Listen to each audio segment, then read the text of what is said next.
All right, I think we are reassembled now, and it was pointed out to me that apparently we voted on our two administrative assistants without a formal motion on the floor, so we somehow missed that. So I just want to point out to the public that in some cases it's even hard for us to track things at the speed that we're trying to move, and it continues to be a challenge, and we are doing our best to start up quickly and efficiently. One of the things I remember from, I think this was addressed to the First Aid Commissioners when Ms. Mejia came to address us. She said that we are doing our best to set up a state agency. And I don't know if that's ever been done in 8 months. So we're trying to do that in much less time. So we'll try to do the best that we can, and we trust the public will continue to watch us and advise us when they can help, and we'll try to move on that. So with that, may I entertain a motion to approve our new administrative assistants as recommended by Mr. Claypool? So moved. Seconded. There we go. Okay, did you catch that? Mm-hmm. All right.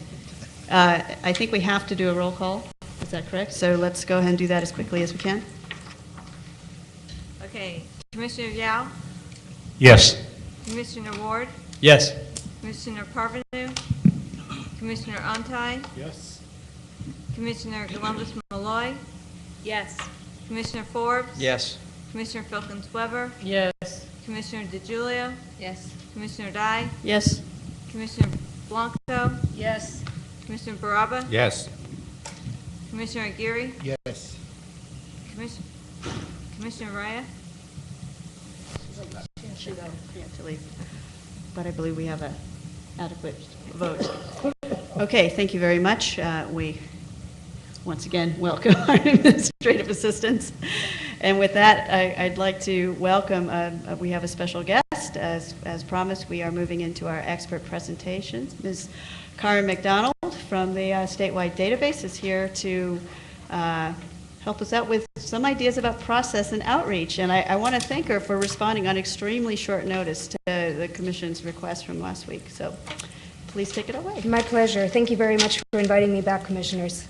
And very nice meeting all of you that I haven't met before. So again, this was a little short notice, especially since I got a clarifying email this morning from Mr. Claypool about really, you know, what should be in the presentation. I had a general idea, so I was actually sitting across the street in the parking garage finishing this PowerPoint up. So please don't expect anything that is perfect and that you can just go ahead and implement, okay? So this is going to be more of a pulling together of some things that we've done in the past with commissions in some of the areas that I've worked in. And, you know, kind of looking at what you need to do, looking at the bigger picture, and just coming up with some ideas that we can then perhaps together strategize about, because this is going to have to be an interactive process to design this. All right, so again, as I always say, first you go back to your marching orders, right? So pulling together what we have to do. First, we look at the California Constitution, of course, Article 21. I'm sure you've looked at it plenty of times. Section 2B says the Commission shall conduct an open and transparent process enabling full public consideration of and comment on the drawing of district lines. In another section it says the Commission shall issue with each of the 4 final maps a report that explains the basis on which the Commission made its decisions in achieving compliance with the criteria listed in subdivision D. And you may think that this section perhaps doesn't fit perfectly in here, but I'm going to make a case in a second for why it actually does.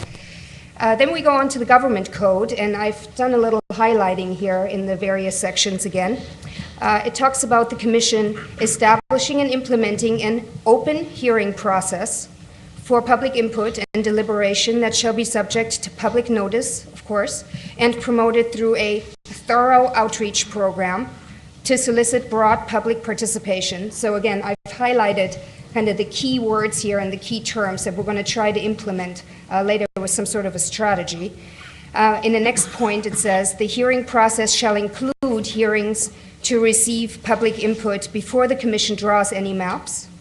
So we already know we have to go out before we start drawing, so obviously before we have data, and that will be now. Hearings follow the drawings, so here we know that we have to go out afterwards.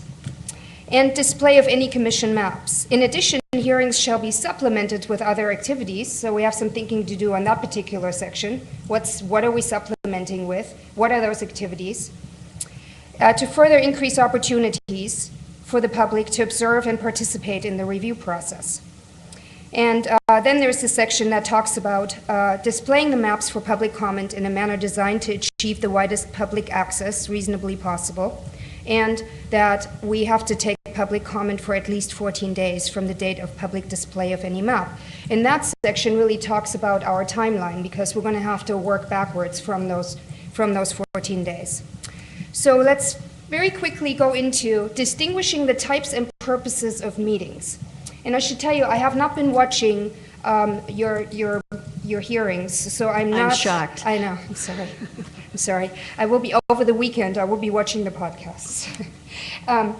So I have not been able to do that, unfortunately, so I may be repeating some things that you have talked about or that you've already dismissed, but really thinking about these various sections and also kind of responding to some phone calls and some emails that I've received about the hearings from people that have watched them, I kind of came up with 3 different categories. So you have business meetings, which basically include, generally speaking, commission decision-making, planning, administrative processes, and just, general discussions about whatever you need to talk about.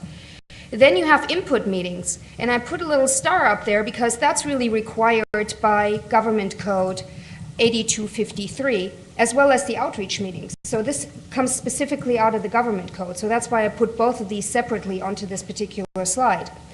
An input meeting, really, if you think about it, what do you want? What do you want to achieve at an input meeting? You want to get feedback from the public about where the lines should or should not go, right? And you want to get community of interest testimony, which is a very important criterion, obviously, because that's not going to be met by anything else. You need the public for that. And you also need feedback on neighborhood lines. So that's really input meetings. Outreach meetings.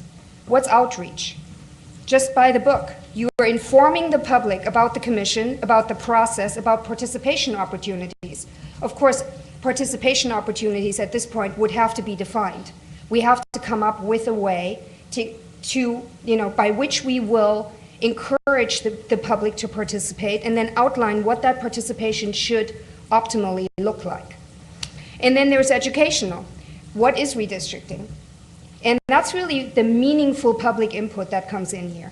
You have to really tell people, you cannot just go out there and say, okay, here we are, it's all of us, we're visiting you in your area, and now tell us something about, what you need in terms of redistricting. Because people just don't respond to that, especially if they have nothing to respond to. So really, you have to have some sort of an educational component in every single meeting, or every single input/outreach meeting, whether these are separate or whether these are together, because I'm not necessarily saying that these have to be separate meetings. So there has to be a component at the very beginning that basically explains to people why they should be coming to you, why they should be communicating with you, why it is important to them, what the criteria are, and why they should participate. Because really, you're asking the public to give you a lot of their time. And perhaps actually go out and talk to their neighbors. That's even more time. And then come back and give you something that you can use. So you're really asking for a lot from the public so that we can do a good job here and really fulfill the mission of this commission. So what needs to happen now? I'm just going to go through this really quickly, and then perhaps we can go back slide to slide if you wish and just kind of pull some of these points out. What needs to happen now and quickly is we need to decide on how many meetings, and you can call them meetings, you can call them convenings, you can call them hearings. Some of those, of course, are legal terms. You have to figure out what you're going to call them. And what you're going to call them probably will have to do with some other issues that we're going to raise here. So you want to know, you really want to decide how many meetings you want to have in each category. And what you need to think about is, what can you get at this point? Because we're in the before data release stage. What can you get in the while we're drawing lines stage? And perhaps how many hearings or meetings? I'm just going to call them meetings right now. How many meetings do you want to have while you're drawing lines, and where do you want to have those? And then the after phase, because there really are 3 distinct phases here. Right now, we're before data release, so we really don't know what our districts are looking like. We just really don't know how over under they are. What we could, of course, do, and this goes into meeting design really, is we could do some over under maps with the ACS data, with the American Community Survey data. Just really straightforward, you know, which I think some of you have seen my maps. I've done a few maps every time the ACS has released some data. And it basically just shows that, you know, the coastal districts have lost populations and the inland has basically gained population. So, you know, we could do some maps like that so people at least have something to look at and they kind of know which way the district might be moving. Because, you know, if your district is under, obviously, you're going to be moving outwards. And if your district is over, then the district is going to shrink a little bit. So that gives people something to respond to already. But in any event, right now we're in the before data stage and really what can we get now and what do we want to achieve now. Then there is the in-between stage while we're drawing. Will we be out there while the lines are being drawn, collecting information? I would say yes, we have to be out there because to me that is one of the most important stages and that's really where you're going to get a lot of public input because you're making decisions. And then people really see what's happening and they really see whether or not their neighborhood, their community, their city is going to be involved. And then there's the after stage where we have to be out because you have to show the maps and you want to get public input because there are probably some things that happened that could potentially be undone. No harm done, accidental moves, you know, we just didn't know about it and that can prevent a lawsuit. I mean, that's a really important stage. And I'm not saying that any stage is more important than the other, but in some stages you're going to get different types of testimony than in others. You know, the testimony you're going to get right now is probably a little different than the one that you're going to get in the between or in the after map drawing stage. So we're looking at designing meetings. We have to do that very quickly as well. What should that look like? How many commissioners should be or have to be at the meetings? How many have to be present? And how does that in any way influence whether you can talk to the public, whether you have to have somebody else there talking to the public? Can you actually engage in a dialogue? And for that, we'll probably have to talk to an attorney. I don't know if you've done that already. Where should the meetings be or the hearings be? And there is numerous methodologies that you can employ, from very simple to very complex. I mean, we could basically design a strategy of the before, you know, before data release stage. So where should we be right now? And some of you have seen this methodology that we used to select the areas for the redistricting outreach centers.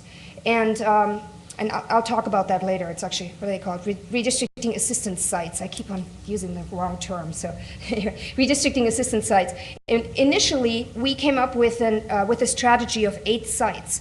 And we looked at basically population that would be served by them. We looked at how long people would have to drive from various areas, you know, just population density, various centers, and then we did some analysis as well of, you know, racial population served and so forth. And you can do something like that. You could also overlay the various current districts if you wanted to. So basically just map the Assembly, Senate, congressional districts, and the Board of Equalization and figure out, you know, in how many locations you have overlap of X many districts. You could look at geographic regions. That's something that I would absolutely advocate doing before you do anything else. Just kind of look at just the commonly accepted regions. And of course, you probably know that there's a little bit of, depending on whom you ask, there is not agreement on, you know, how many regions we have in California. I mean, I think I know how many we have, but once I started doing some research on that, I realized that everybody has a different definition, and it goes from 4 regions to 6 to 8 to 12. Some people have 18. It depends on whether you're looking for geography, geology, environment. You know, there's all these different departments that have, you know, different regional definitions. So we could come up with something that basically makes sense and look at how many people we're serving with each particular location. So that's something to talk about, and that's something we should decide on very quickly. Then we should really do a preliminary timeline very quickly, because we already have some dates and we need to start mapping backwards. And I don't know if that's been done, but I think that's very important to do. Because you know that you have to have 15 days after the final map. Luckily you don't have to submit anything to pre-clearance until you're done. So basically on the 15th, we have a unanimous decision, 15th of August, unanimous decision. Everybody loves the map. The standing ovations from the public, and then it's prepared by the SOS, I believe, and then sent to the Department of Justice for pre-clearance. So we don't have to allow time for that. But it's just something to put onto the timeline, basically. So we also know roughly when the data are going to be released. And the Census Bureau is doing a phenomenal job this time. Well, they always do, but I mean they're just turning the data around much faster. And so they will probably be 2 weeks ahead this time. And so we may get the data in mid-March and not the very last day of March. Of course, with large data sets, you don't count your chickens before they roost because lots of things can happen. But I'm pretty hopeful because they've really been getting data out very quickly. So, and then a really important piece is we need to immediately start designing a data capture methodology. And that's really a second redistricting database, if you think about it. And that piece I actually have thought about a little bit more than just a few hours in the parking garage. I just gave a talk on this at the NCSL last weekend. With all the public input that we're going to get, you're not going to be able to determine when that public input comes in, especially if you have multiple meeting strategies going on and you're in different parts of the state. You may be in Southern California and somebody comes in and just tells you about their neighborhood, up north in Yolo County or something like that. And you want to have a way to keep track of that particular testimony along with all the other testimony that comes in. And some of this will come in, in ways that you don't anticipate. So that's why I was saying we also need to figure out very quickly how we want to capture, how we want the public to communicate with us. Do you want only electronic maps? Will you accept, hand-drawn maps? Will you accept a printout of a Google map? All of these things have to basically be designed right now, and then we have to have a database design on our end where we can capture everything so we don't lose it. And that goes back to the first slide where, I'm going to just hop back to that, where it says, at the very end, you shall issue with each of the 4 maps a report that explains the basis on which the commission made its decisions. Well, part of that is your public input. So that gets really taken care of and really inputted in a structured way so you have it accessible to you when you need it. So basically, once you are at that Yolo County district and you're trying to make some decisions and you have some wiggle room there, okay, I could draw the line here, I could draw it there. You want to be able to say, okay, somebody pull up if we have some testimony on that area. And what do you know? There's a neighborhood group right there. You heard about that 6 weeks earlier, but here's the testimony. And then you can use that and you can use it for decision making, right? So I think that's really important to think about how you're going to capture that.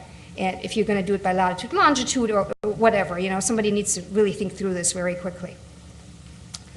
And then finally, we also obviously need to look into these alternative outreach and access methods. So what does that mean? I mean, does that mean that perhaps, is there going to be an online redistricting tool? Should we talk about that? Is there going to be something that this commission will push forth? I mean, there's a lot going on already, and we're going to talk about that right now very quickly. But let's talk about starting points for meeting design very quickly to summarize what I've already said. They have to have an educational component. So we need to design who is going to do that, who's going to make a presentation, this is why we're here, and this is how we're going to do it.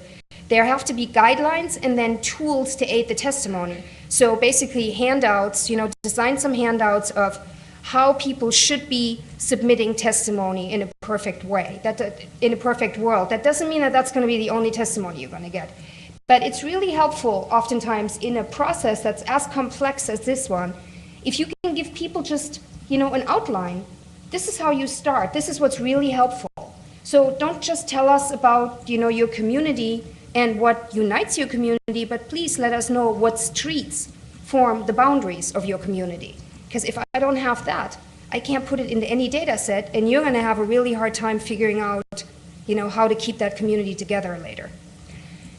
So then the question is, how do you want to do that? Do you want to have a mapper sitting there? And this is just an idea. And it kind of popped up because I was thinking about the San Francisco redistricting yesterday during a conversation. And they actually had a mapper there during some of the hearings who could just right away, kind of go to a map and just say, okay, this is the area that we're talking about.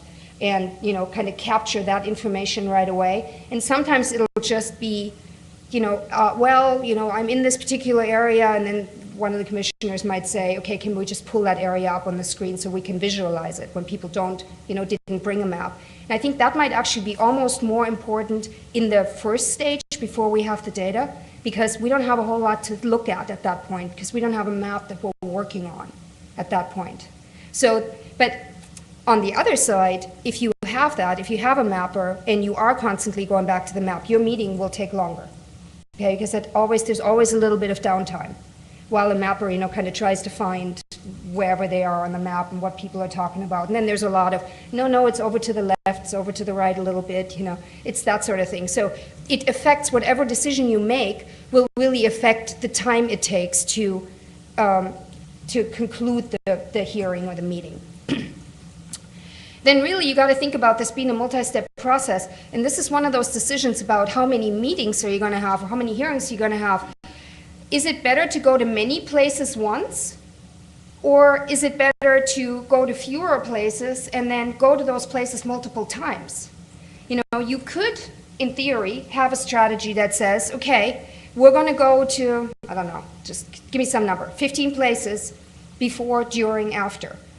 I think you're going to find that during, you're going to want to go to places more often than before or after, because the during stage will kind of determine how much public input you have. And you may not get through all the public input in a particular area in the same day, so you may have to go back. Yeah, go ahead, please. Corinne, it would be conceivable to design the more places that we go out to, but in a sense regionalize them so that when you go through the during stage, you'd ask the individual places to come to us. Absolutely. A more central location. That would be a possibility. Sure. Okay. Sure. Yeah. So this is basically part of the framework that we need to decide on and pretty quickly. So, you could go to the same region like 3 times, but then, go maybe to a different city or so, and just capture that input.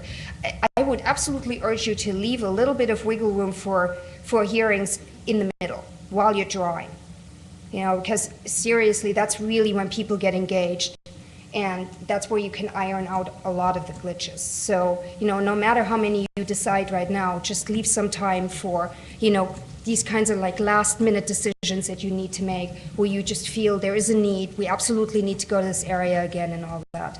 And then again, data capture is just really essential. Before you start going out, you should have something in place, even if it's not very sophisticated, to just make sure that you're really capturing absolutely every comment, and that starts getting digitized pretty quickly, because this is going to be a very fast-moving train here. And I don't want to go back to the conference we just had on Tuesday, which had a train theme on it, but it really is a fast-moving train. So if you have to go back 3 weeks down the road and figure out who said what to you and start digitizing that, it's not a good thing. That's how mistakes happen. That's how oversight happens. So really quickly, since we're talking about outreach and education and all that, I thought I'll just put on a slide or a couple of slides really quickly what's going on already.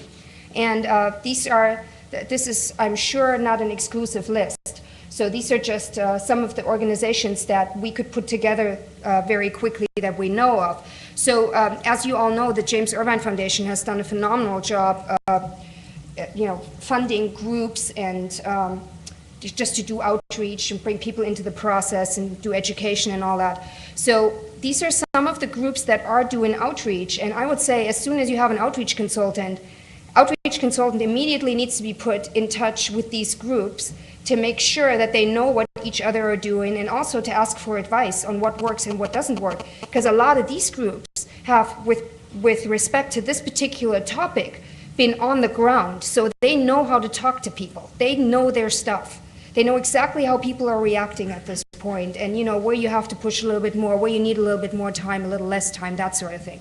So it's really important. So why reinvent the wheel, Let's just go and talk to these guys. So first one is the Asian Pacific American Legal Center out of LA. They're doing a phenomenal job, as are, the Coalition for Asian Pacific Americans for Fair Redistricting. They actually have, I think, 8 regional groups that are connected to that particular effort.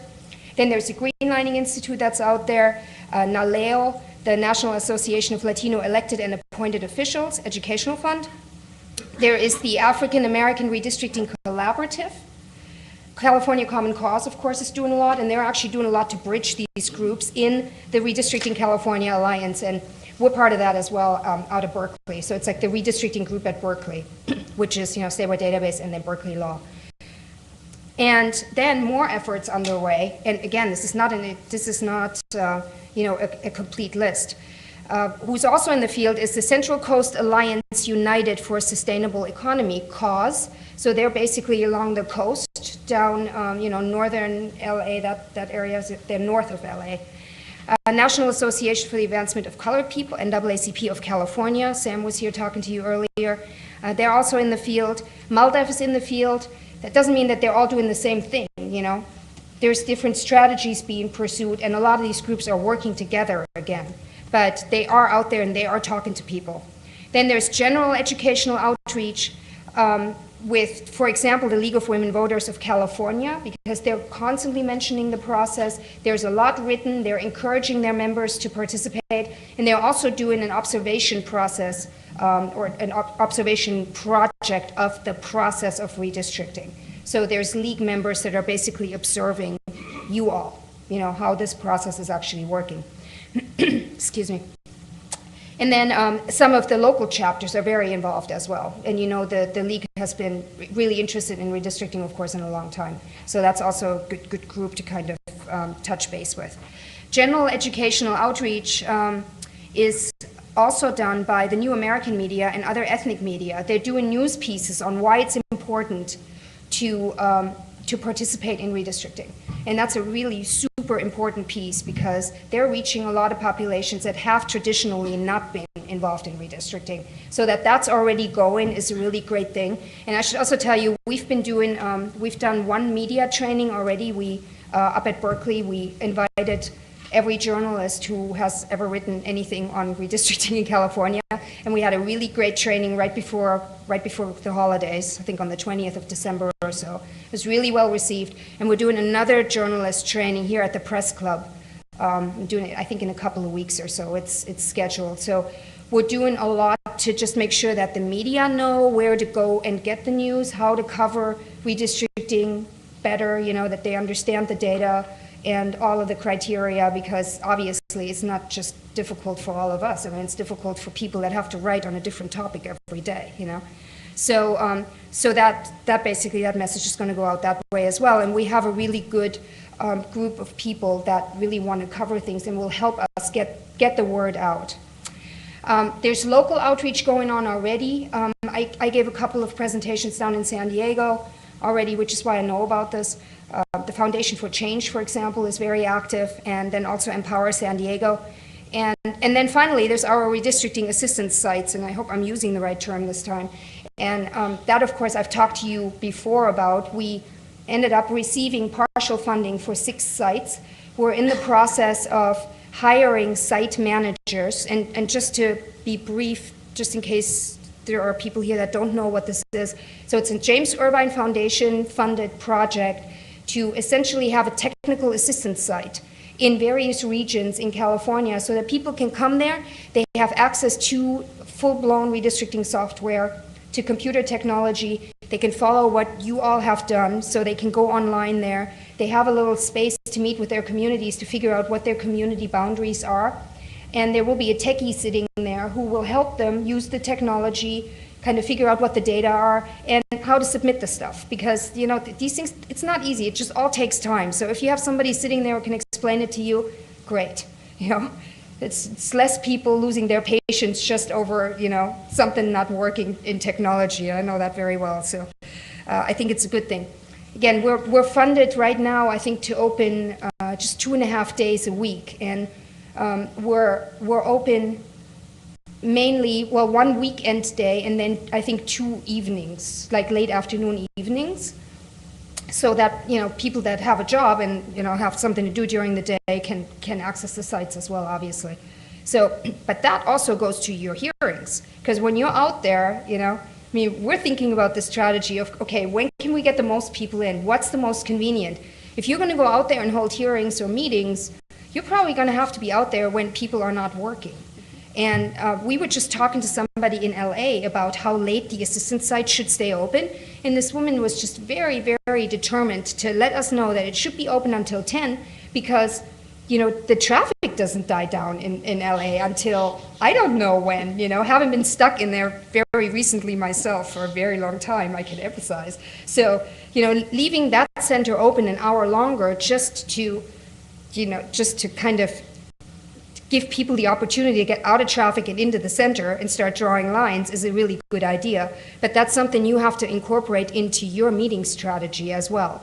So when you're saying you want to have 10 meetings, 10 hearings, are you all available in the evenings 10 times, or on the weekends?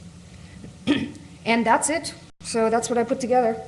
And I hope that was helpful. And I'm glad to go back to some of the slides here. And please start talking to me. We can give you a printout, absolutely. I don't have one right now. Yeah. Okay. So that was Commissioner Ontai who was talking about timeline. I actually hope that you guys can come back to the mic because otherwise none of this is being captured. Sorry. While my colleagues are coming back up, it sounds to me like there was a major component of what we either call it outreach or what either of those terms, pretty much, I wouldn't say completely in place, but certainly being organized. Yes. Is it being structured in such a way that it could be we could become a part of reaching out to that group and making really effective use of it? Is that something that you think is conceivable? I don't know. I don't think they can. I don't think they can collect testimony for you. I think you probably have to do that yourself. And we would have to talk to the various groups and see if they have perhaps meetings or hearings scheduled, or some sort of a meeting scheduled that you might be able to co-host with them. Right. That might be a good thing. What we were planning on doing with the centers, if you're up for it, is once these centers open, which we hope is going to be the first week or second week of March at the latest, we're going to be in these different regions, and if we could perhaps host a meeting with you to introduce people to the facility and let them know it's there, and perhaps you could come out and just tell them that you really want to hear from them, I think that would be fabulous if we could collaborate on that. But that would only be 6, of course. Are you opening them up at the same time? Yeah. Okay, and so would it be possible, as your suggestion, I know one's in San Bernardino, and Yes. I would certainly love to volunteer to do something brief. I don't know that it's something that we're anticipating would need to be necessarily on agenda, but if we do talk about it, I think it's absolutely fascinating, and I would love, certainly for this commission, to be present during something like that so that we could help facilitate this educational process and understand and let the public know that we encourage these centers as well, and we're certainly looking forward to their use of these centers and to get as much out of it as possible. So I'll volunteer for San Bernardino. Yeah, I think that's great. And also, if I just may, that's a really great piece for the press to capture, because this is a very, very unique effort, And, Irvine, they were like, okay, well, we're going to put a whole lot of money into this. We're not going to give you as much to, keep them open all the time because we don't know if it's going to work. But, just that they really went out there, and said, okay, we believe in this and let's just see if we can make it work. So I'm going to do anything I can to make this work, first of all. And I think, to make this commission work, if we collaborate on that and then get some media on it, that's just a win-win for all of us. Yeah, Ms. McDonald, also, one of the things that we had discussed at a previous meeting that you may not have viewed was the idea of actually making these centers potential call-in sites for meetings as well, because not everyone can come in person to give public comment at a meeting. So yeah, we could probably do that. I have to tell you that again, we're not exactly swimming in money, so some of these, actually Sacramento, they're giving us a site for free. I think we're paying for internet access, but that's how underfunded this is in some areas, you know. So the rooms that we're renting, they're rather small. So some of the locations, they actually have bigger meeting rooms that we have access to. But if we're thinking of doing something together, I think for call-in center, that would probably work. I think they're all big enough for that. But if we're thinking about perhaps co-hosting some sort of an event, we might want to just look down the street to see if there's perhaps an auditorium in a school or something like that going on that we could tap into. Commissioner Antai? Karen, slow down a little bit. So, I've never seen these sites before. Where are they? Shopping centers and offices? Give me some idea of where they're located. they are in areas that are easily reachable by public transportation, that have parking. They are affordable to us. Like the one in Sacramento is actually going to be in the downtown Sacramento library. So they're giving us a really, really great space, and they're co-locating, I think, a local redistricting assistance site as well. The San Diego site, just to give you some specifics, we have not nailed them all down. We're going through, we just found out, pleasures of being at UC Berkeley, we just found another layer of bureaucracy we have to go through. So Amazing. So anyway, so it's not completely nailed down yet where they are, because there is rental contract layers involved. But I could tell you that the one in San Diego is at Market and Euclid, roughly. That's at least where we're at the Jacobs Center, which is a nonprofit. And I actually went down there, looked at the space, met with everybody, 24-hour security right at the trolley stop, you know, lots of secure parking. You know, that's basically what we're looking at, those kinds of sites. That's Market Creek Shopping Center then? Yeah, exactly. And the Berkeley one is at Cal? Yeah, the Berkeley one is basically just right in our office, Okay, right great. next door to my office. Commissioner Blanco? Yeah, Karen, could you put up the, I guess it was the first or second slide that had Hold on. the language from the regs? Okay. On the types of hearings? Um, Next one? This one. Yeah, this Yeah. one. Is that the one that talks about education, or was it the next slide? Next one. Next one. Okay, there. So one of the things we're really struggling with, as you can imagine, is the timeline, right? Yeah. And which things are absolutely required, and which are things we'd like to do, versus which things are required. And so, you know, one of the commissioners, Commissioner Onta, is doing the timeline, working backwards, obviously, from the drawing of the, you know, posting of the maps and all of that. One of the things we obviously realize is this is really a short timeline, and we know we have to do the input hearing where we receive input, and obviously we have to do the presenting of the, going back out with the proposed Right. maps. The educational is something we all want to do, because we know, we feel it's really important to, you know, everything you just said. But one of the things we were talking about earlier this week is there are a lot of groups engaged in the educational part of this, why it's important, you know, and some of them, and they're funded, and, you know, and we're trying to figure out, if we have limited resources, if we have a short timeline, should we be as engaged in the educational component as opposed to the other two required components? And are there ways that we can kind of combine, you know, education with some of the required statutory requirements and sort of, you know, do two things Right. at once? And I think, I mean, I just think the clock's going to force us to do that, frankly. We're not going to have a choice. Right. And so assuming that that's the case, and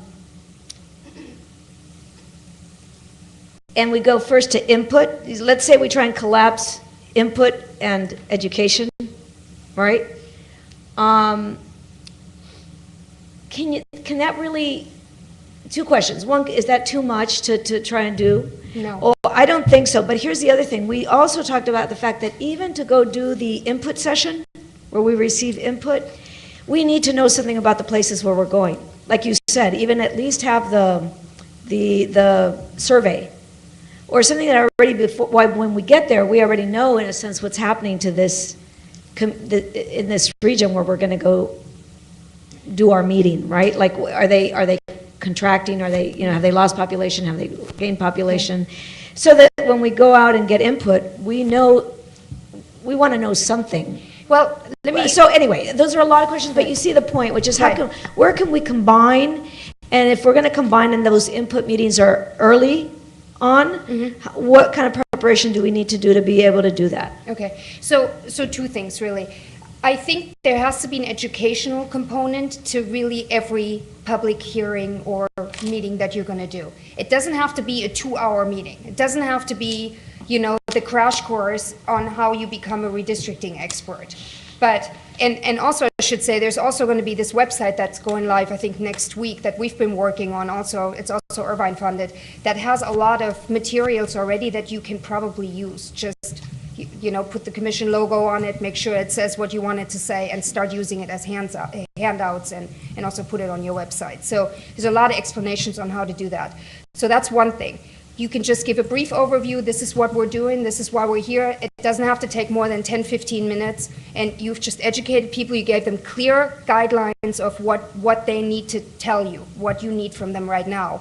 And those 15 minutes are worth a lot. The other thing is, if you get a request for more educational meetings, you can send a consultant out there. We did this actually in San Francisco, that some of the training hearings or meetings that were in the different supervisorial districts, there was no commissioner there. So it was basically just somebody going out there and just giving a training on redistricting, and that may come to you.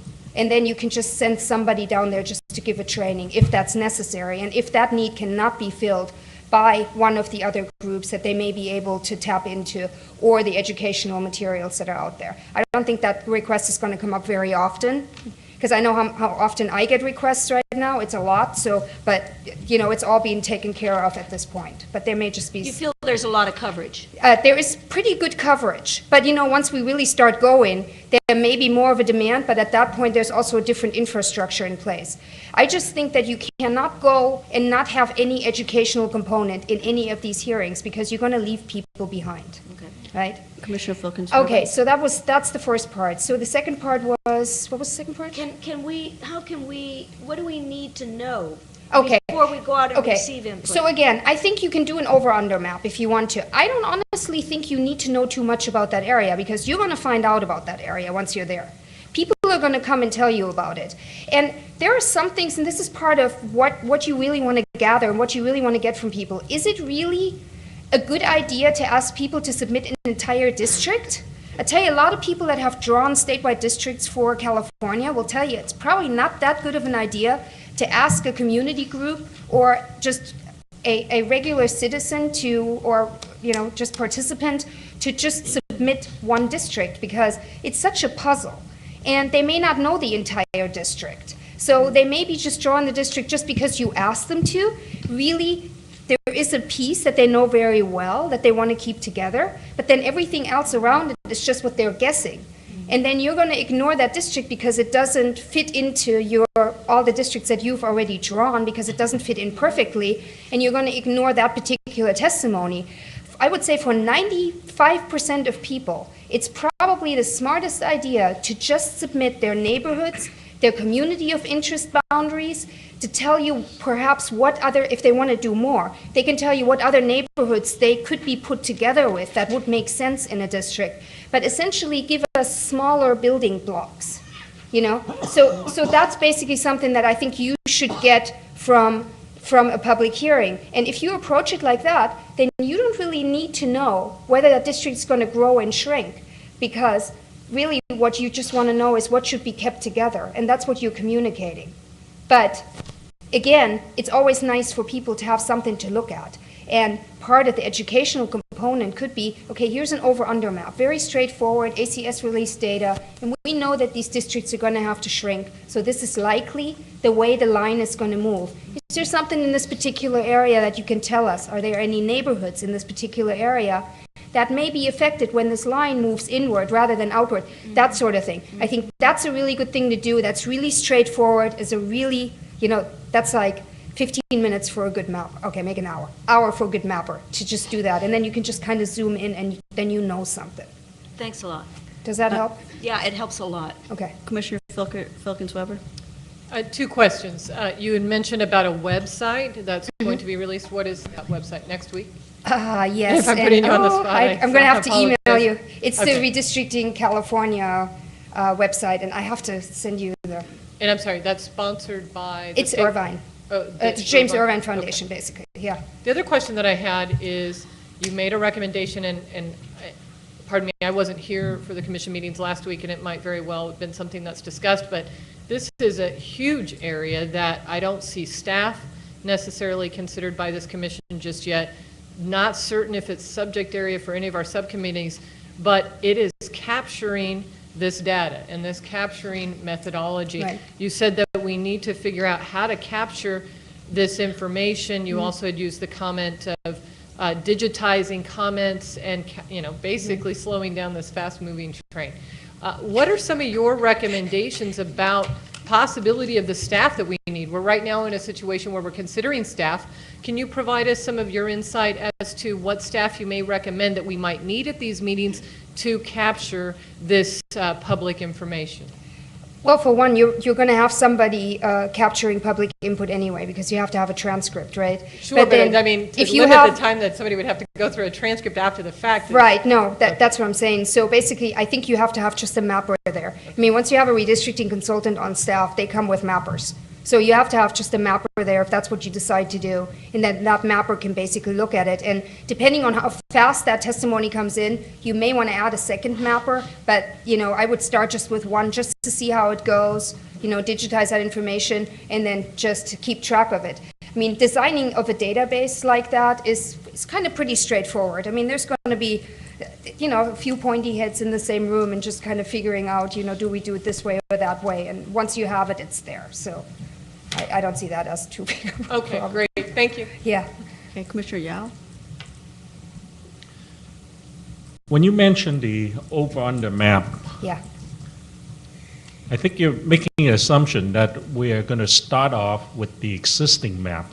Is that your No. your Not condition? necessarily. You can do an over-under map by county too. You don't have to have it you don't have to do it by district. It just kind of shows the same thing. It doesn't matter what layer you have on there. It shows really that, the coast lost population and the inland basically gained population. Okay. Of course, what we don't know right now is whether or not all those people that moved east, moved back because of the foreclosure crisis, and now they're on the coast again. We don't know that. That's really why we're waiting for the new data to come out. But you don't have to do it by district if you don't want to. You can do it by county or anything else. You have a Can I follow-up follow question? up with Yeah. another question? Using your definition, the outreach and education, a lot of groups are currently doing it. Is there a need for coordination of that material, quality control? The meeting that we had maybe a couple days ago, we pretty much reached a consensus. We're going to let somebody else do it, okay? But my thinking is, if we're counting on that material to be sufficient so that we can go into that input process, is there a need for this commission or a body like this to be involved with that education outreach process? Well, again, I think collaboration is the key here, just see what's already being done. And I mean, if I were on this commission, I would most certainly take a look at the materials that are being developed and they're going to be on that website just to make sure you're comfortable with them. I can speak for the ones that we're developing right now. I mean, we have an attorney who works with us, who used to work for the voting rights section of the DOJ. Anna, she certainly knows what she's doing, and we're all pretty uptight. We do what we can. We make sure we're in no way biased or tell people something that they shouldn't know. I think I feel pretty confident for about what we're doing right now, but that doesn't mean that you're going to be comfortable with it. So I think, this is your commission. Take a look at it, see what you can use, and use whatever you want to. I think we can probably save you a whole lot of time. I think this is probably a, Let me turn around and follow up on that question with council. Up to now, the council recommendation is that we individually, as commissioners, do not attend any of these sessions. We want to receive the material as an entire group. And what I heard is that we need to do that. So I need a little more clear direction. For example, the Alliance Group or the Common Cause had a conference in Los Angeles, and we were discouraged from sitting through the entire conference. At this point, we really need to get a feel as to exactly which way we should go. Peter, I'm not sure, I'm sorry, Commissioner, I'm not sure that we've taken a decision that you can't attend conferences. You know, I could go into that. I hate to do it on the fly. It might be something, either I could get back to you in a hurry about it if I knew the parameters of the question, or you could have your new counsel look at it. It Or may not have both. come from you directly, but I think over the last month or so, that was the impression I got. I don't know whether the rest of you received the same commission. For example, there was a conference in Washington, D.C., and I think one or more commissioners were thinking about attending that on their own penny, and they were discouraged from doing that, okay? And so on that basis, I would welcome some kind of direction as to... Oh, I can get that. I mean, and generally speaking, you can attend something like that if it's open to the public and you don't meet and you don't discuss business. But I see the finger down there. Jody, maybe you can add something. go ahead. Madam Chair, thank you. I would just ask that council, before actually presenting that as an opinion, to look closer at the Voters First Act. And as I recall, and I can't cite anything at this point, if I'm not mistaken, there may very well be some prohibition against the ability of this commission to accept redistricting information outside of a formally noticed public hearing of this commission. And that's my recollection. So attending conferences individually outside of a public hearing, it has a tendency to influence the commission member, especially if the group that's putting on that activity knows that there is a commission member that's present. If I'm not mistaken, and I would ask that council, the specific question and issue to be addressed is whether there is a prohibition under the Voters First Act regarding the manner in which we are allowed to receive redistricting information. And again, it's my understanding we can't unless it is in a full I public think hearing. you're right. I'm thinking of Bagley-Keene. You do have that extra Voters First Act. And you're going to have to sort of wrestle with the parameters of that. But I think in terms of attending the meeting, I was kind of listening along, and the Bagley-Keene would allow you. The Voters First Act, I don't think, would allow you.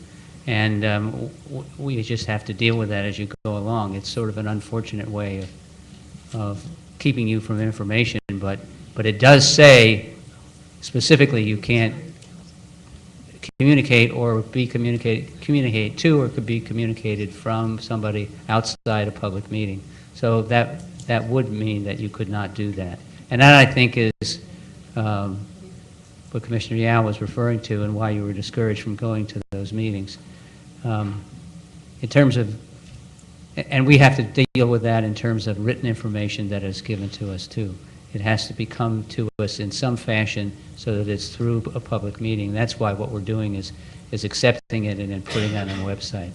So let me just correct myself on that, because my head was in Bagley-Keene, and it's more than Bagley-Keene. That's the problem.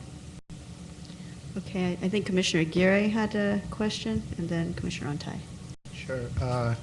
Well, certainly, if there is a way of setting up parameters so we can collaborate with folks that are doing work already, I think that would be advisable for us to establish those, given that as a commission, it would be tough to silo ourselves and without any kind of communication with other groups that are doing some great work.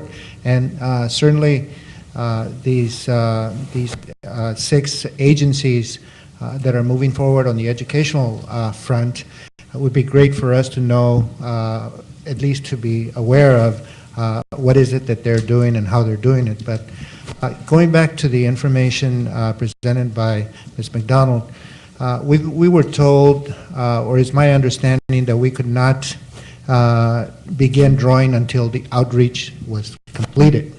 Is that true? No. Nope. Nope. Okay. So one question that has come up that I'm interested in the technical aspect of it is the whole mapping process itself. You're suggesting that we have mappers that go to these outreach hearings or these feedback hearings so that we can kind of tweak in public, you know, what the input is being received. So we talked with somebody just as recently as a couple of days ago who said that the actual drafting of maps is really pretty simple, that those could be done within a couple of weeks. Is what it, you know, this is somebody who has done it before, and it doesn't seem like that's possible, or at least advisable, to just have such a cursory drawing of maps and say that, you know, we have a product that we're taking back. And so I was interested in getting some information from you on you know, how complex these drawings are, maybe the basic elements of that. And then another question would have to do with data capture. I understand that quantitative data is slam dunk almost, but in terms of qualitative data, especially if it's being provided in multiple languages, then, you know, what would you recommend as far as that goes? Right. So first, I should probably say that the word simple and redistricting usually don't go in the same sentence. I mean, I think it's just it's a very complicated task. I mean, could you, in theory, draw a statewide plan if you had all the public input and just all of your ducks in a row? Could you do a polarized voting analysis wherever you needed to and all of that? It's possible. It depends on, you know, how much public input you have and how many, you know, conflicts you run into. But that's really not what we're talking about with the public hearings, and I should qualify that. I think the input hearings, when people are talking about, say, their communities of interest or so, I was suggesting that you might consider having a mapper there just so people can look at the areas that they're talking about, or they can basically give you a description, and then the mapper can just capture that right away once they're delineating it, and that would just be a tiny little chunk. It would by no means be drawing of lines in public at that particular point. It would just really be input, you know. So that's that piece. And in terms of just keeping track of it, you just basically just keep track of all of the puzzle pieces and make sure you have them available, as I said earlier. And what else? Actually, I should say something else, which I forgot to address earlier with Commissioner Blanco, if I may, really quickly. Commissioner Blanco asked what you absolutely have to do, and then what you could do, what's optional, what you ought to do, perhaps.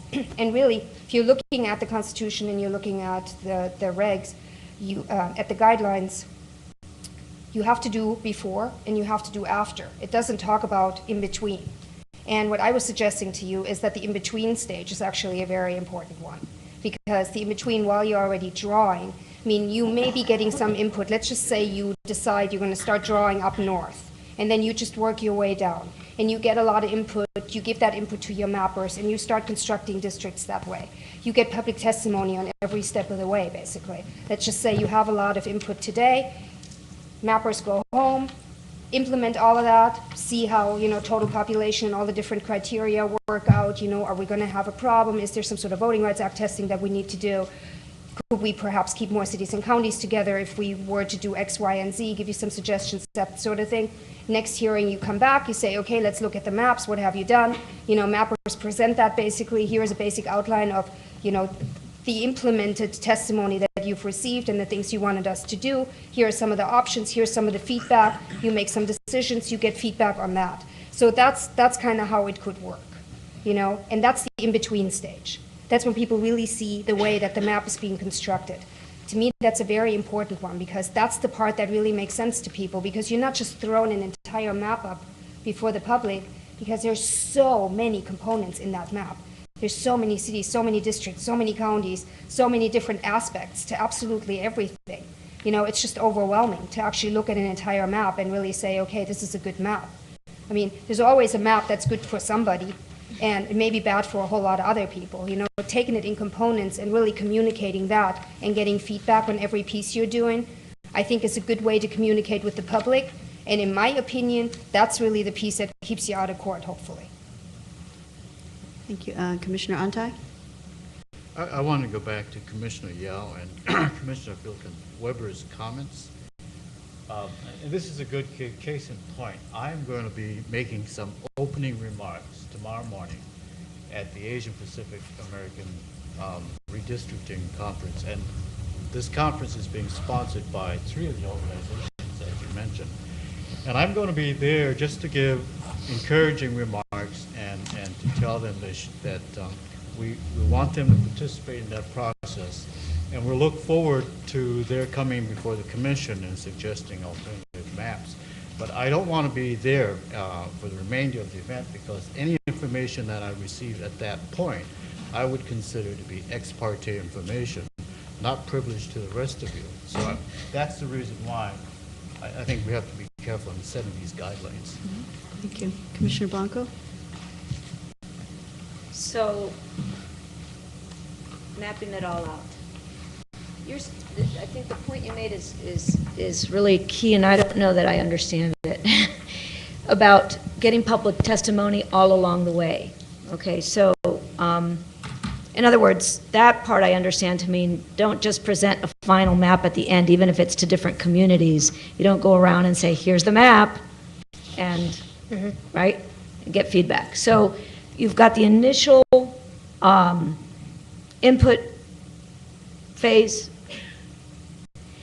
that becomes the building block for the information, particularly about communities of interest, but maybe other things as well.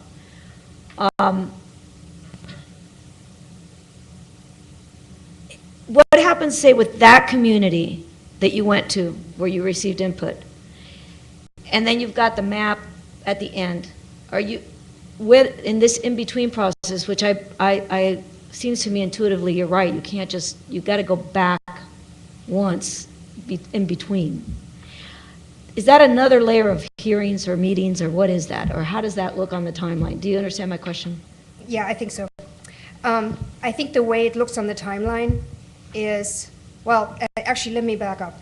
I think you have to figure out what kind of input you're going to get right now, and that once you're starting to draw, some of that input may not actually be applicable, because your line may go someplace completely different. Let's just say you're getting a lot of input about this particular city right here that people really want to keep together because it's been split like 15 times in the last redistrictings, whatever, you know, just fill in the blank.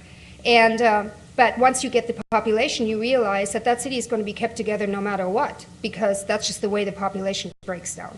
So all of that testimony is like, you're glad you had it, but now you really need like testimony that's a little bit further, say, to the east. I'm just making this up, right? Because that's the way your district is moving. So that's already kind of a different population group that you're talking to. So if your public hearing, the first one, was in that city because you know there were some issues, there were some concerns, they really wanted you to have a hearing there, they really needed to be heard, right? You may not want to have the next hearing exactly in that location. You may just move a little bit over, just so you capture the conversation and, you know, the input from the people that are actually going to be affected, because now you have the data and now you actually have more specifics. That doesn't necessarily mean that your first, you know, input strategy was, you know, in any way obsolete, or that you can't use it, because you're going to get a whole lot about, you know, say regions, keep regions together, blah, blah, blah. Here's this particular mountain range. You don't want to go on the other side, that sort of thing. You're going to get a lot of that in the first round of hearings, I'm sure. But there's also going to be some very specific stuff that may not be, you know, may not be as useful at that particular point, or may not be useful at all. So I do think that, I mean, you're going to have to start making some decisions on how you want to draw at some point. You're just going to have to tell whoever is going to draw the maps, okay, we're going to start at the top. Here is the testimony that we have. Here are all the criteria. Give us an idea of what this would look like without violating any of them. You know, what would this particular, say, northern section, let's just say the upper fifth or the upper fourth of the state look like, you know, or these particular counties. Give us some districts so we can get some testimony on that.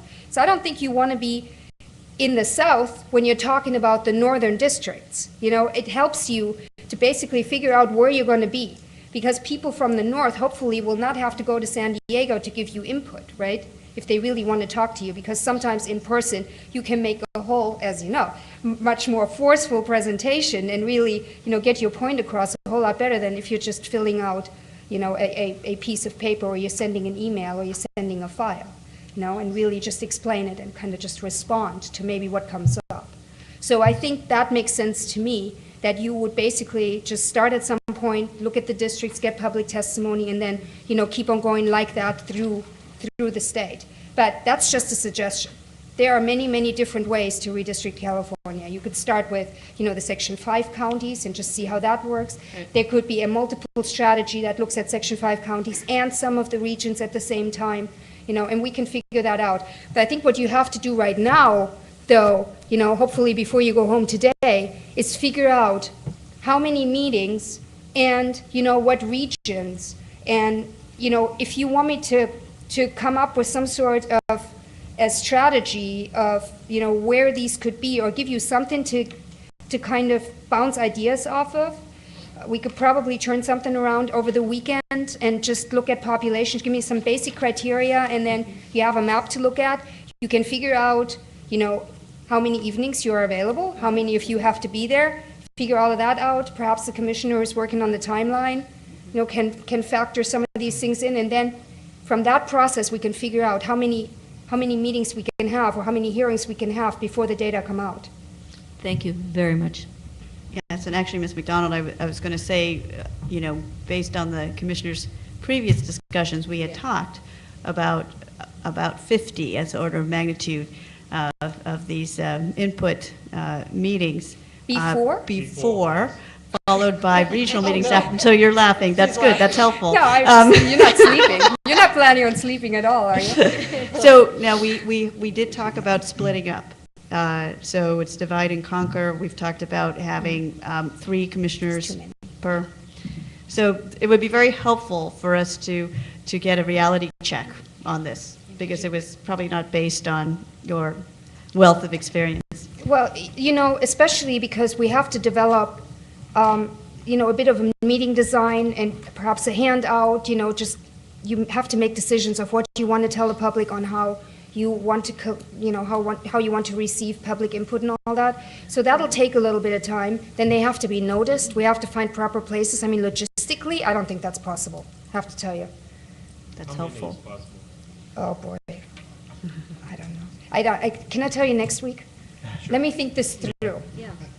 That would be great. And then really look at your availability and also at the timeline that Commissioner Yao and then Commissioner DiGiulio. Sorry.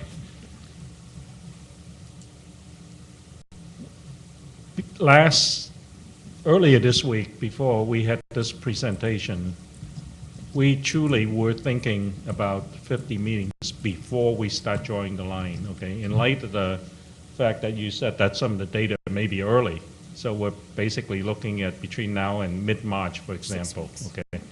How many, I think we all would welcome a number from you as to what's practical, what's reasonable, in terms of our ability to handle it.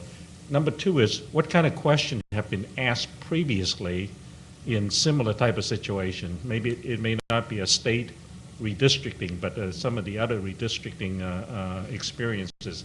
What kind of data have been asked that were effective in terms of pulling in the data? If you have some of that, I'd love to have you share it with us. Mm-hmm. Okay. Yeah, I certainly, I mean, a handout, I can give you some ideas of how we can develop a handout, because, you know, that's something I do when I do talks, kind of, you know, because I've been training trainers basically for the last year. So, and what trainers ask is, you know, what do you teach communities about what kinds of testimony they should be preparing? So just working backwards from that. I can bring that next week. And you can take a look at that, and that will be pretty straightforward. In terms of how many, basically we're looking at 6 weeks.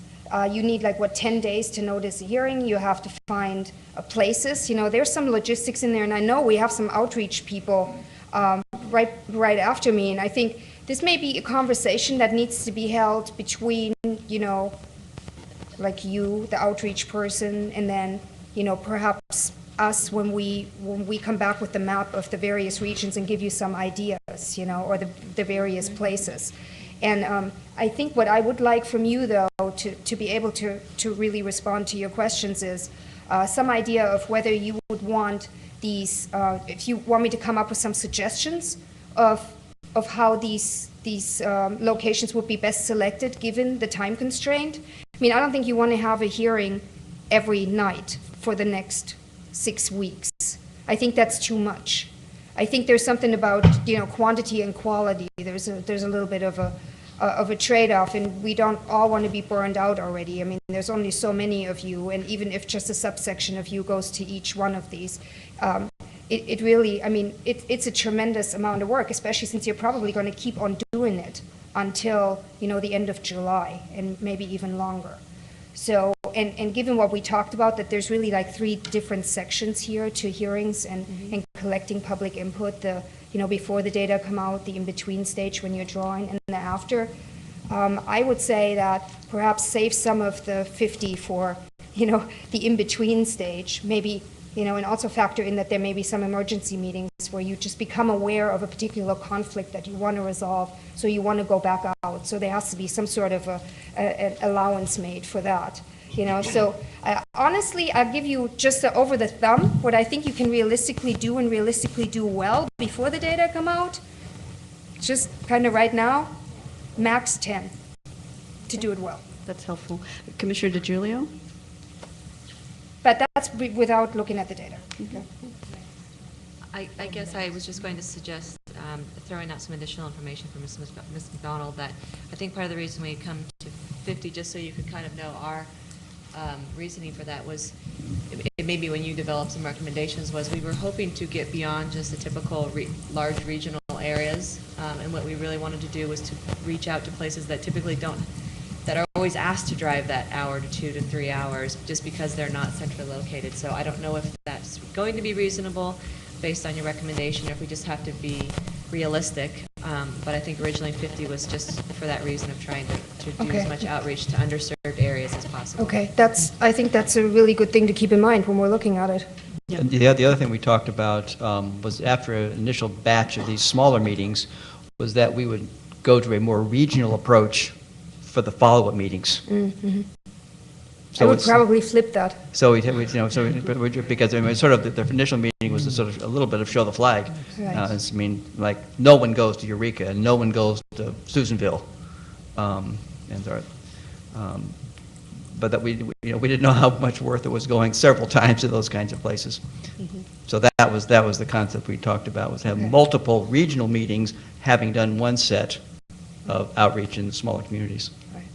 I think, if I may, there's some areas that are never going to be split, no matter what you do, and those are sometimes the areas that are kind of hard to reach, just because that's the way the population is going to break down. So, it's really great to go to those places, but that's not necessarily where you're going to get the best input on where your lines should go. No, I understand that, but I think the other component here is that part of this is a public perception issue. Okay. So it's okay to go to places that may never be split. Okay. Just to let the public know that we're, Point well taken. that we are aware of them. Okay. Go ahead, Commissioner Yao. The next question has to do with the assistance center. You're going to have a computer there, you're going to have a mapper there, 2 mappers. 3 computers. 3 computers. Is there a decision that we need to make in terms of which software to use, or there's only one, so that we don't need to worry about it? Or if that decision needs to be made and we're demonstrating it on one software, that kind of implying indirectly that we're going to leaning toward using that one, and I don't know whether it's an issue or not. Well, for redistricting software, it's kind of slim pickings because it's nicheware, and if you only sell software every 10 years, then, you as a company really have to make a decision of whether that's where you want to put your development money, right? So consequently, there's not a whole lot of competition out there. The software for the centers has already been purchased, and I should say that the Caliber Corporation, they gave us a really great deal on the software because they really wanted to work with us, and they really cut the price for us, and thank you very much. So that was already purchased by the James Irvine Foundation. That was part of it. So what we have in the sites is 3 computers. It's like 1 laptop because the person that's staffing the site is also supposed to give public presentations. So he can just take the laptop and give a little presentation someplace, if it's the city council or whatever, of the particular area, just to get people into the centers. And then just 2 regular computers, and they have redistricting software on them, and they're going to be on the web so that they can pull down information from here. And they also have statistical analysis software on them so that some number crunching can be done. So people can bring in their own data sets, they can develop data sets, and somebody will be helping them do all of that. So we bought Maptitude for redistricting. The other big competitor is actually ESRI, and Maptitude also did their redistricting plugin. But there is a few online versions that various manufacturers and various groups are selling. And there's District Builder, for example. We just had a web meeting with ESRI on their redistricting online product. Maptitude also has a redistricting online product. There's multiple ones out there, so there's some competition on that, but that's not what we have been dealing with.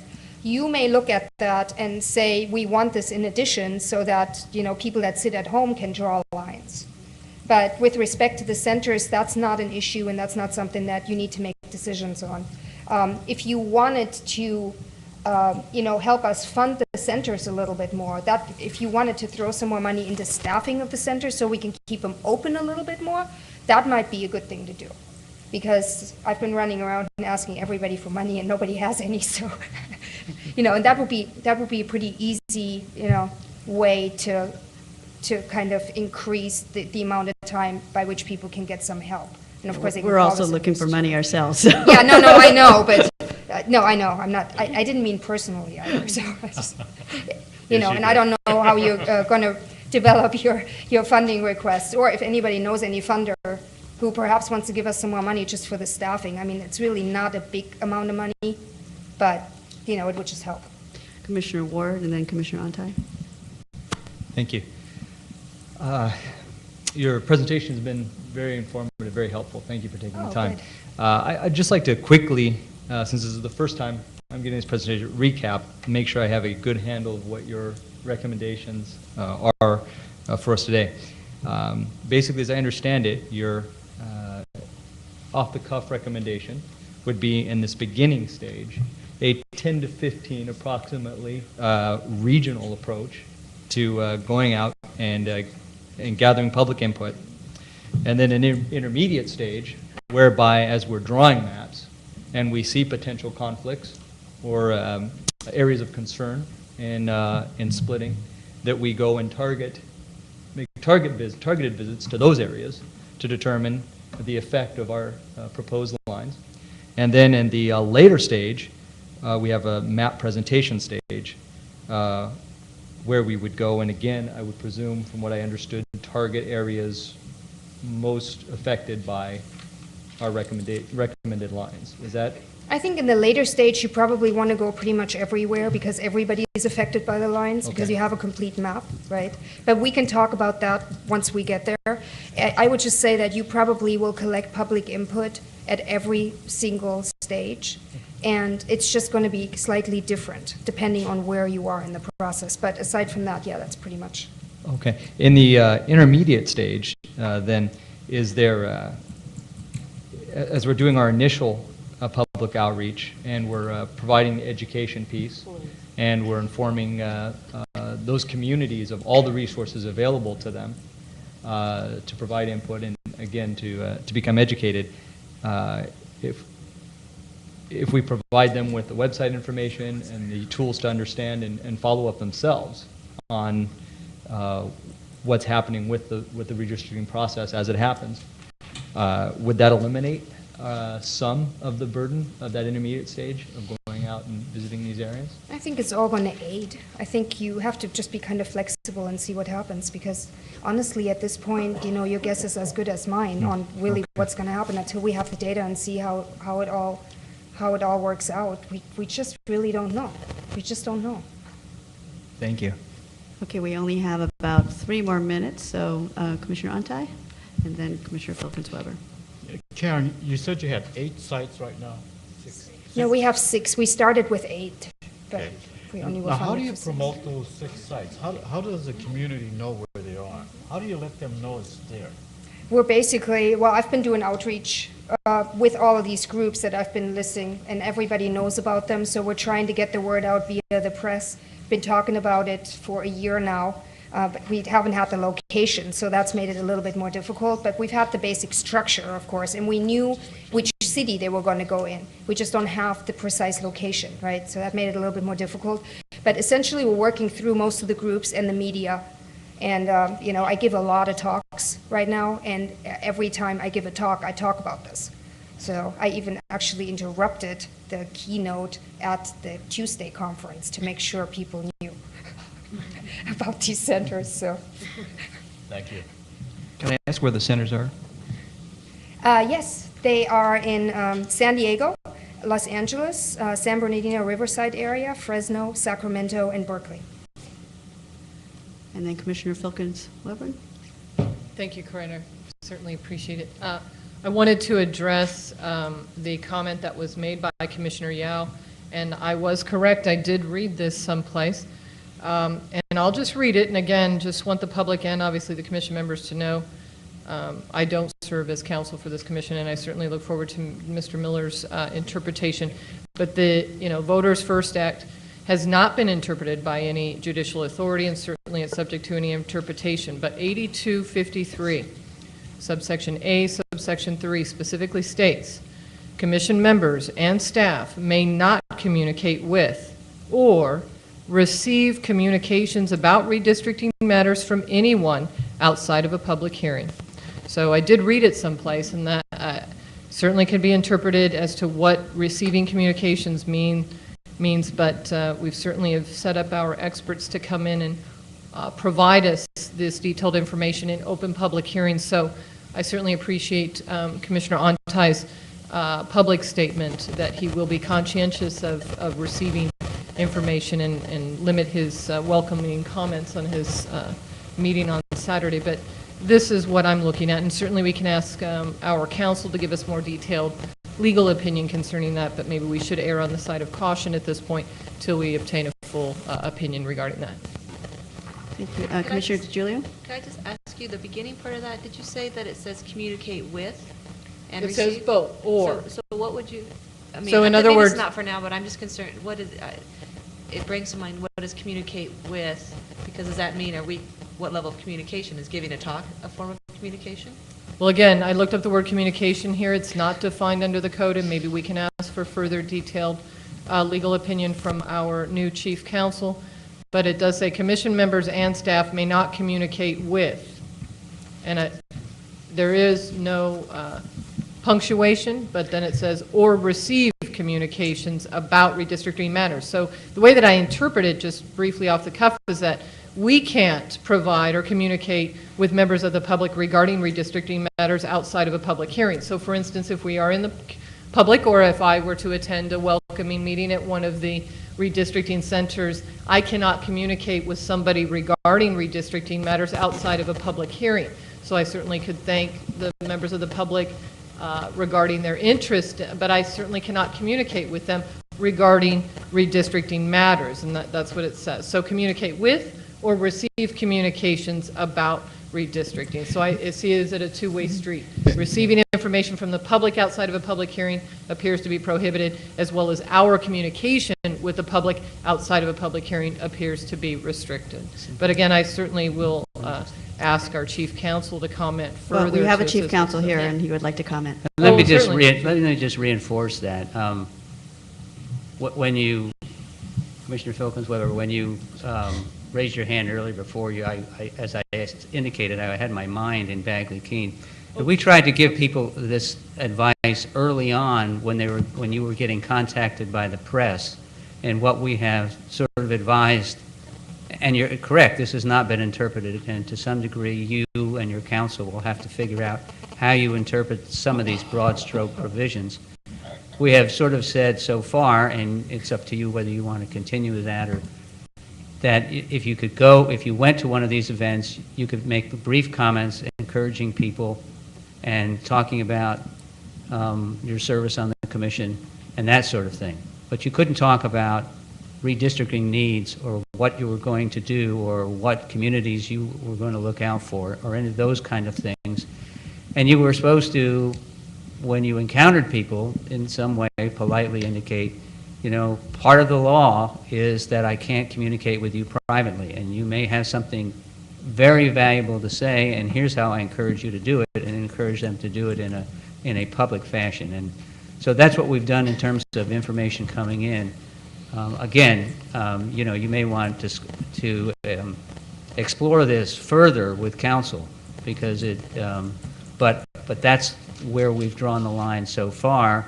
It's not a absolute black and white line, but it's a matter of common sense, so that you can accomplish your mission of reaching out to the public and not being rude, and also keeping in compliance with the law. Madam Chairwoman, as your vice chair tasked with keeping the agenda in line and items, might I suggest that further discussion be held for governance matters at a later time to respect Corinne's time?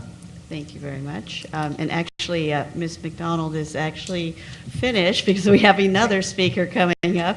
Are there any final comments you want to make, or are you? No, I think you should probably just let me know when you want the plan. Tuesday or tomorrow? Yes. Oh, tomorrow morning at 6? You can take the weekend. Okay. Since I haven't checked with Nicole, who will probably be working on this, could I just say Tuesday at the latest? Actually, practically speaking, the commission will not be meeting again until February 10th, so you can probably take some time. Well, okay. But the sooner the better, and copies of your slide presentation. Okay. Yeah, we can get staff to make a copy for you. Well, thank you very much. Just on the record, I Thank think we should, I don't think we need to vote, but I think we need to ask officially that, make this request for the information, for these preliminary suggestions. And they will be coming, and for the record, who will they be coming from? What's the actual name of the entity that will be providing them for us? Also, may I ask something else really quickly? If you're looking at, what is that, 2 weeks from now? That's your next hearing? And then you're going to, I mean, you started at 50 before the data come out, okay? So that between February 10 and mid-March, that's 4 weeks, okay? So I said probably 10 meetings, hearings, convenings, whatever you want to call them, is realistic. So if you cannot look at this plan until February 10, then your outreach people cannot start setting up meetings, 10 days of noticing from February 10, let's just say it's February 11 because you need to tweak a little. And Okay, be 10 clear, days, we're not then sure if it's 10 or 14 days for some of these. So. Okay, so 10 or 14 days, we're already at the end of February, so all of a sudden, 10 of these hearings, meetings is may not be realistic. kind of not looking realistic anymore either, unless you want to do 2 a day. Yeah, no, we understand we need a dose of reality on this, so. So, that's right, but can you I just want to make sure. Yes, your question about who's going to be making the maps? Yeah. Nicole will be No, making the maps. for us, this suggestion, yeah. You mean, will we be doing it through Berkeley or through private consulting? Yeah. Yes, private consulting, because under Berkeley, that's not what we can provide, because that's not what our job description or anything else provides. So we would be doing this as private consultants. And so if you did that for us, say by next Tuesday, we would be contracting with you to do Yes. this? And there has been a previous contract for a couple of the trainings with the BSA, so we're already on There's a there. contract on file that could be extended in terms of scope of work or time. I or don't know if whatever. they can Okay, extend it because okay, I it's just a wanted BSA, to- but we're an But approved. Commissioner I Blanco, guess- this is something staff needs to deal with, so. Yeah, I just don't Sure know that how I that knew works, where we were with honestly. this. Yeah, so we They can- tell me where to sign, and that's what I do. Right, so we'll let our executive director deal with these details. And I would like to welcome our second speaker and thank Ms. McDonald for her time. We really appreciate your short notice and another. Thank you. So our second speaker is Ms. Dinas Katagi, who was the former director of Census 2010. And did an amazing job with census outreach for a very small budget. And we are very interested in hearing her suggestions for us. Great. Well, I didn't have anything prepared because I was kind of asked on short notice, but good afternoon, Chairman Dye and Commissioners. I'm Jesus Katagi, and I'm pleased to have the opportunity to share my experiences in implementing a statewide civic engagement program. Not only did I do this in 2010 for the 2010 census on behalf of the state, but I also did it in 2000.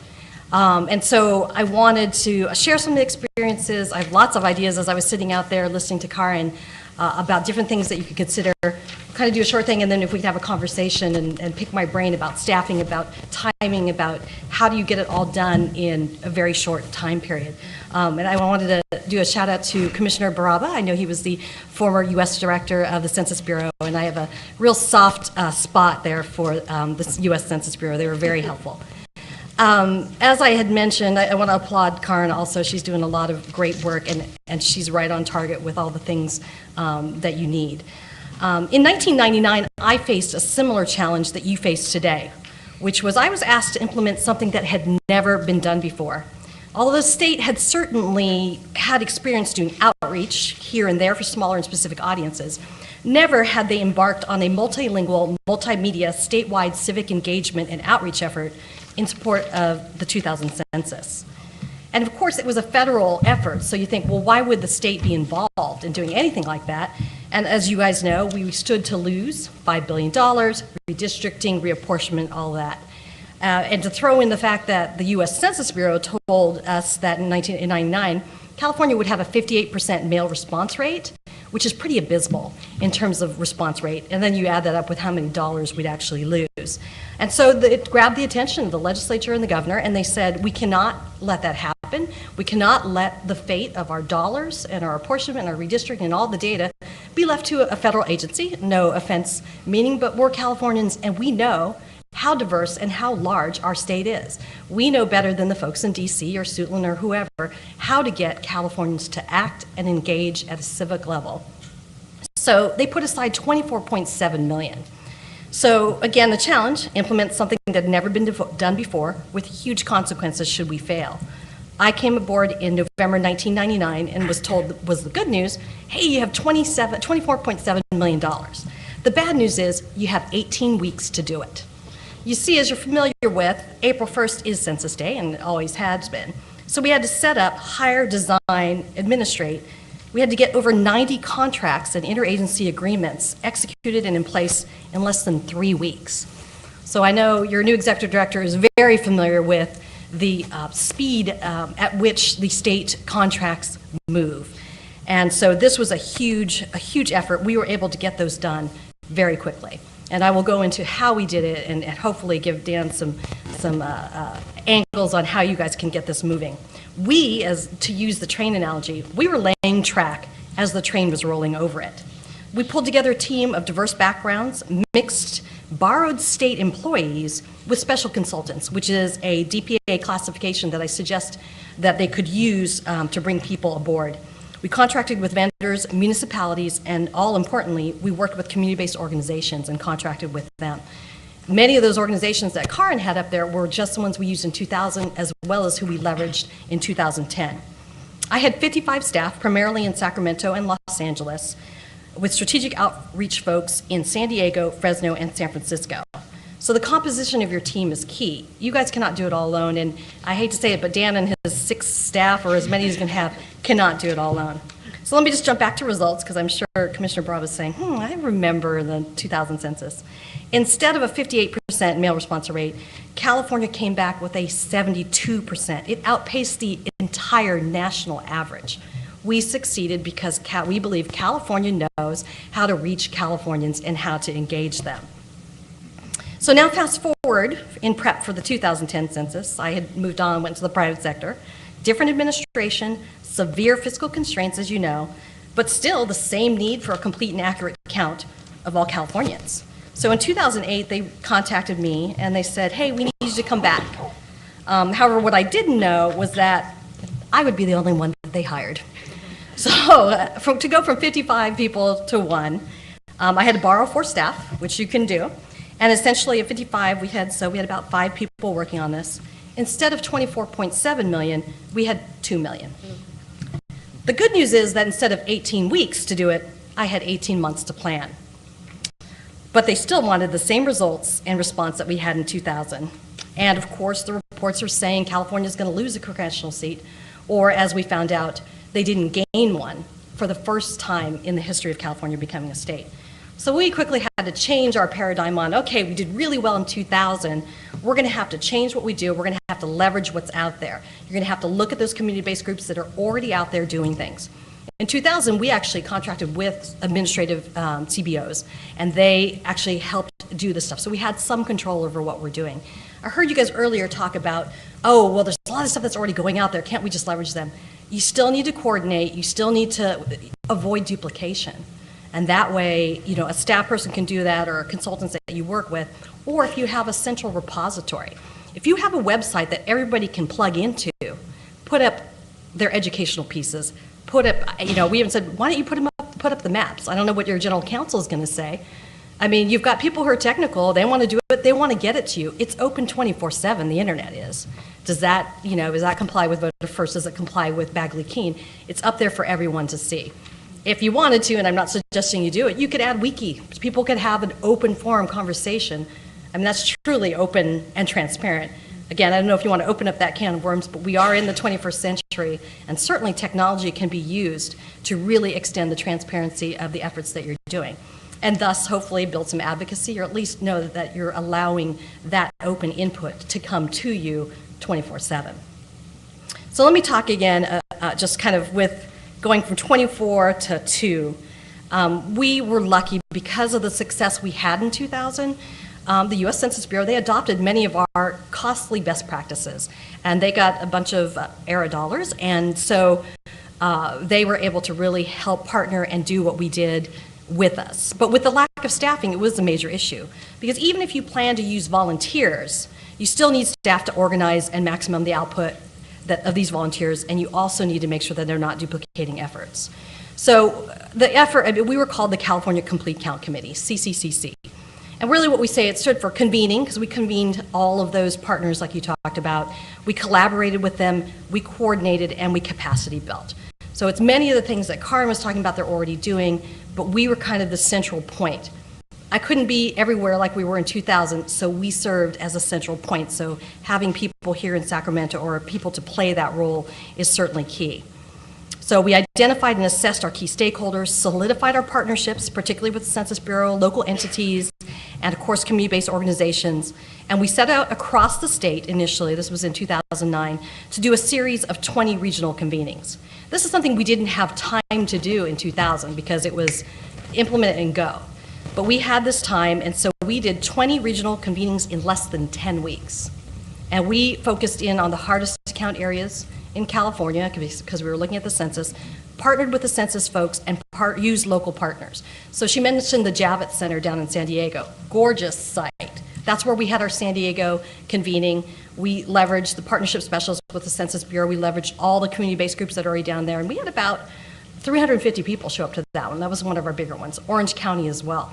Again, as you're planning to these meetings, you're planning them in, how many weeks out. I'm having an Orange County conference call on Tuesday because we're, 4 weeks out. Then Wednesday I'm having a call about San Diego because we're X out. So it's really a moving target.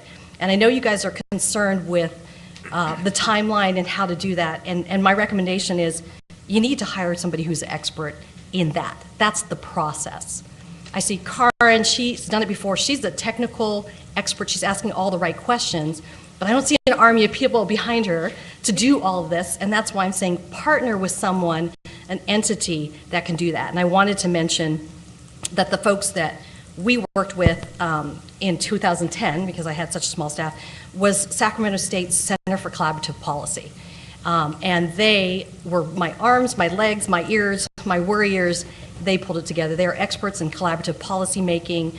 I think I brought some packages if you wanted to see what they've done. They've done water policy. This is what they do. And they certainly could, they always partner with a technical expert to make sure you're asking the right questions. So the difficulty with not coordinating all the other efforts that are out there that you saw is that they're all over the place and the energy is just dispersed. You guys want to be able to get the data. It's not that you want to control what's out there, but you want it coordinated and you want folks to share. That's just sort of just a quick thumbnail of what I did, and I'll answer more questions, but I wanted to look at, I've been looking at your challenges and your tight timeline, and I wanted to let you know that from where I sit, it can be done. I don't want to discourage you, it can. But if I could provide some advice from my experience in implementing not one, but 2 statewide outreach civic engagement projects, to be successful in this short time period, you need a few things. You got to have a plan. Don't go out shooting from the hip and setting up meetings, plopping down a microphone, hoping that people come up with 3 minutes of comments from interested parties. You need to make the most of your resources, time, and input by having a good plan in place, acting with intention, and asking the right questions. And I'd also say, think about technology. Think about how we can use that. Push the attorneys to say, how do you really interpret that? So that's just an area that's so new that I think you should look at it as well. You can do it cheaply, but you'll probably need an expert, because I don't know in the state, I work for the state now, if that expert is in-house. You need to think about support from the top. Those are things that we had. Commissioners, I don't know if you can, but you need to make the tough calls to ask that things be expedited. Help your executive director out. And if bureaucratically things are going slow, and make the call. I mean, I think about UC Berkeley, I used to work there, and how slow that contracting process is. And I know you have some esteemed Cal alums on the commission. Make the call to UCOP and say, this is a priority for the state. Can you help us? And hopefully somehow that paperwork rises to the top and is a priority. Try it, make the call. We had the governor, we had the legislature. That's how we got 90 contracts through in 3 weeks through the Department of General Services. You got to ask the question, you got to ask for it to be a priority, or you won't get it done. You can't do it with 7 people. I mean, let me restate. You can't do it well with 7 people. I think you need to hire ready-made experts and staff from outside to get it done. It's just too hard to find people who have done it before. After hearing Ms. McDonald, it's clear she has the technical expertise, and I think, I don't know if she's doing this for free, but I sure hope that you're going to pay her to do it, because you need to do this quickly. You need to nail those things down. You need them to partner up, and you can do it again through interagency agreements, which if you plan on doing that, they can start work next week with a letter from you guys saying you're planning to use them. And then as the paperwork goes, that's a way you can start the work moving once you make those decisions. Multi-level access and input for comments. Something that we did differently in 2010 than we did in 2000 is we used collaborative technology. And I understand you have these kiosks, and it's great for people who are really tech savvy. But for those people who want input who are kind of low tech, you also have to have those multiple levels. So you need to be thinking about how we provide that. The voters were clear. They want a transparent and accessible process for everyone, for which everyone can participate. So think about how you'll do that. And I know that you've hired a PIO. I have just some comments on that. Typical PIO, Public Information Officer work, is different than outreach work. So I encourage you to look at consultants, whether they be with the university or what, who actually understand the collaborative policy-making process. So sort of my key things are, it can be done, but you got to move quickly. You got to have a plan, and design for outreach and design for those meetings and what kind of input you want to get out of it, or you're going to waste your time. I think you need to, instead of kind of arguing over, are we going to do 50, are we going to do 10, are we going to do 15, I think bring the experts in who are going to look at the timelines for you, who are going to know the goals, and then have them say, look, realistically, this is what you could do with the timeline. Here's choice 1 for 50, and you guys are not going to sleep. Here's choice 2 for 15. Here's choice 3. Let your experts work for you and bring it to you in the open forum, discuss it, pull the trigger, and move forward, because time's ticking and the clock is going. So again, hire the expertise for technical subject matter, partner them, and hire resources that have already a statewide presence, so they don't have to set up in San Diego or in LA. Make the calls and move the bureaucracy. I think that's all I have right now, but I'd be willing to ask more specific questions. Okay, Commissioner Filkins-Weber. I have one specific question. You mentioned for 2010, due to your fiscal limitations, you borrowed staff? Yes. What did that mean? Pardon? What does that mean, borrowed? I borrowed somebody from DMV who actually had great expertise with social media and redesigned our entire website. So you can reassign people to work on it from other agencies. Was that within your budget, or were they still Nope, under? they still paid it. State agencies can loan people. So continue to be paid that, continue to pay his travel when we traveled. Also borrowed half-time somebody from Department of State Board of Education, because we were doing educational outreach through K through 12, and so she was an expert in that area, and we borrowed someone from EDD. Commissioner Antai? You had mentioned that there's a difference between an outreach worker or coordinator and a public relations or communications director. Could you explain that? So public information work, at least at the state level, if you're going to hire somebody who has had PIO work, what I have seen in my career around the state is PIOs can be typically reactive. So, oh, there's a crisis, so I'm going to have all this press. Or, oh, we did something good, we filed a case against somebody, we're going to put a press release out there. Sort of already existing. For outreach, you need to have networks throughout the community. You also could be generating what we call earned media. So you should have the connections with, and I'm just using what we used in census in 2000, the Tongan community here in Sacramento. They have a public affairs show in Tongan that they do every third Sunday night on X station, and they know, and they all tune in. You need somebody who knows those and who can do interviews there, and who can place a speaker like you to talk about it. That's all free, but you got to know that. You're not, sending it out to the Bee or, to the LA Times. Is that helpful? Yes, I agree. I agree with you. I can talk more about ethnic media, but. Other questions? Would you talk a little more about ethnic media? Well, ethnic media, they're not typically the ones that always have Nielsen ratings. A good sort of central source to go to is New American Media, and we partnered both Census Times with them, and she's wonderful, and their whole group is wonderful. But the reason why ethnic media is so key is because they are the trusted messengers in those localities. And also, in terms of outreach, faith-based. Faith-based is key, but they can be dispersed. But if you look at something, what we found with census, the CSU, I think that's Office of the Chancellor of the CSU, he had a person there who was working on the committee. Well, guess what? That Chancellor had a already set statewide committee of religious leaders that he worked on all kinds of issues with. They have a call, it's already existing. So always, when you have such little staff, always look for already existing networks that are already set up that you wouldn't even think of using. Other questions? Commissioner Ward? Did you have a question?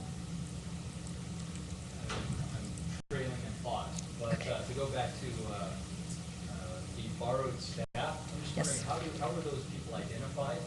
Did you ask for them? Were they offered to you? And then how did you go about cementing that relationship? So some of them were different. One of them I knew, and I was all by myself, and sitting in the basement, desperate to have staff. But I also knew her boss, and I asked her boss, would you loan her for a year? I need somebody who can do this, this, and this. As for the other ones, I was under the Governor's Office of Planning and Research this time around, and I, said to them, look, I need a communications person.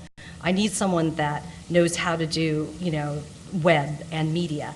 And so they looked around and they identified them. But you do have to have, on the executive branch, not the legislative, on the executive branch, that support and those relationships built. And then you can always do loaned executives. They are out there. I know they loan them to do United Way and the like. The California Volunteers also has great ideas about how to get loaned executives to come over or loaned staff. It's all in the asking. And for the commission's information, actually, Ms. Osborne was loaned to us. She was loaned to us from BSA. Any other questions? I'm still a little baffled on, or wondering how you actually reached out to the grassroots communities. Could you explain a little bit more on how you did So in 2000 or in 2010, it was different? 2010.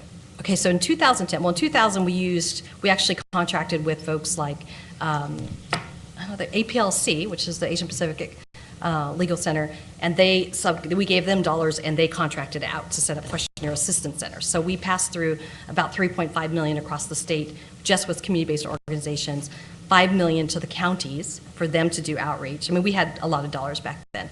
For 2010, because we didn't have those dollars to engage, I told the nonprofits right off, the ones that I had worked with that we didn't. We were very lucky that people like the California Endowment, Irvine Foundation, all of them stepped forward and they put about I thought it was around 14 million, but definitely 9 million of their own dollars because they knew how important it was. And they ended up funding many of the people we funded in 2000. So in 2010, we took more of a grass tops where we went to the trusted messengers because you can't have that reach if you don't have those dollars. And so we engage and you coordinate at that grass tops level, which are these organizations, and you coordinate with them and you meet with them to make sure that you're on message, to make sure that you're moving where you need to go, that they're getting out the information for you. But we, again, have technology as a helper, but you have to connect all those pieces of technology. If you have a listserv here, well, I'm on your listserv, I'm not really the one you want to be reaching out to.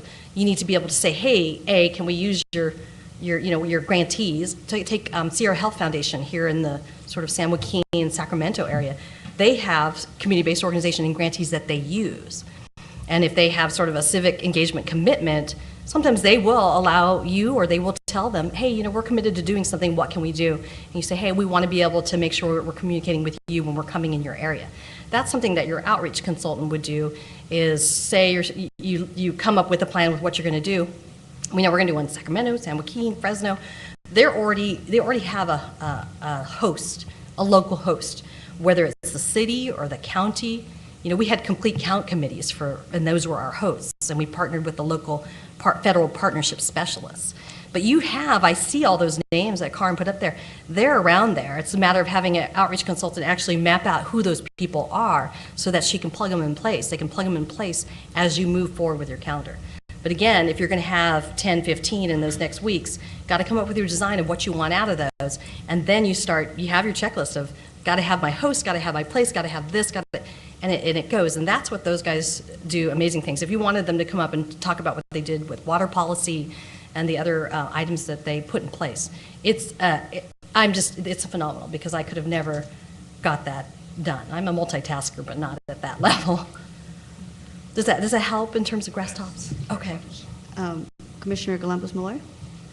We've heard so much about technology, so I appreciate that you reminded us to take a step back and that some people will need low-tech options. Can you talk more about that, how that's actually operationalized? Well, low-tech is going to be in person. It's going to be in person and with some of your kiosks. And I mean, Grandma want to come in, I'm going to draw you a map, and I'm going to show you on my AAA map where my community of interest is. And they're going to hand that to you. Now, if you can scan it, then you can digitize it and get it. Or as Karen had said, yeah, you can have a mapper there because, yeah, it's good to be able to almost draw it, take a snapshot of it for you. But we, at our census convenings, we actually had huge maps up in those areas, depending on how you define those things. People and questions that people came in, they could put stickies up on it. You could put we had these huge maps that said, communities of interest. Ours were particular, we were interested in getting from them feedback on who are your media who are your micro-targeted media? And they had definite ethnicities up there, and if their sort of interest area was not up there, they put up their own. And so you do collect that, and then the consultant would synthesize it down by meeting. So low-tech, paper, maps, stickies, in person. Commissioner Yao?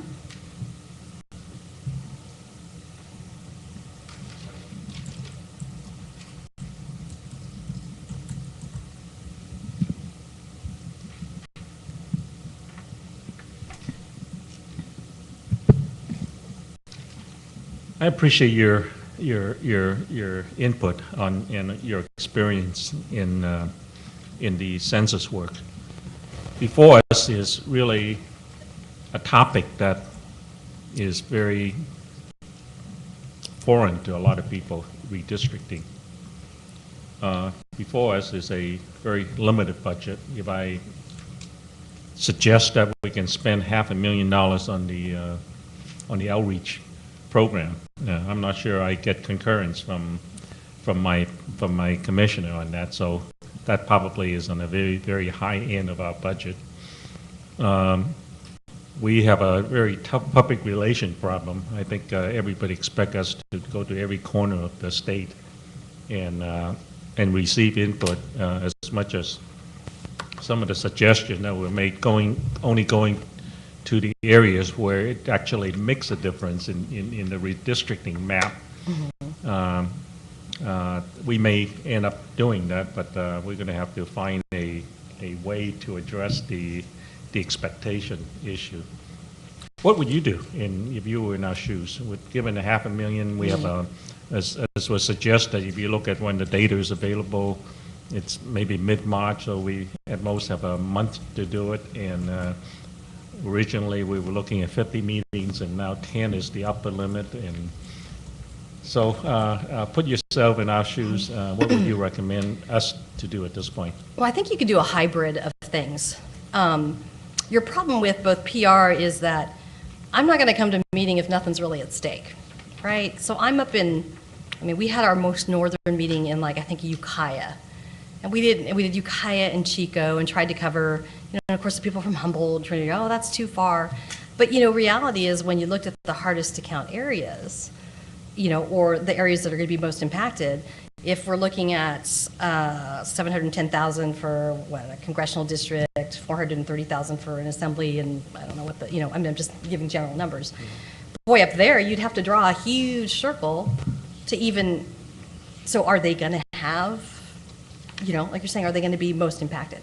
That being said, you need to allow them to give impact. Whether you do a full-blown going out there, or you divide and conquer, and you take a cohort of 1D, 1R, 1 DTS, and you go up and you meet with concerned groups. And I think that's something that your outreach consultant can do is, hey, who's moving and shaking up in that area?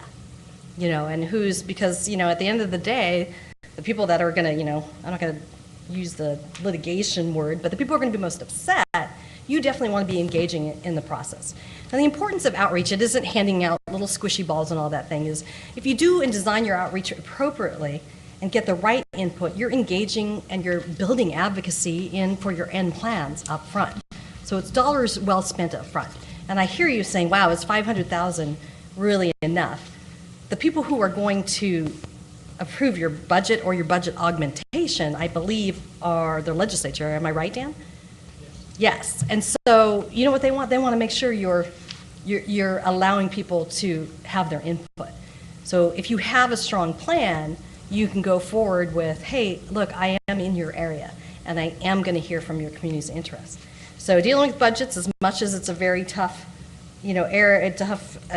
fiscal time, going in with a plan and a reason for why you need it. I appreciate you also mentioning the difference between your 1999 effort and your 2008 effort. When in 2008, you have a chance to plan. Yes. But today, I'm given a month to do the work, including getting additional money if I need it. It's going to be a challenge. Well, and that's why my suggestion for you guys is pick the experts that have done it before.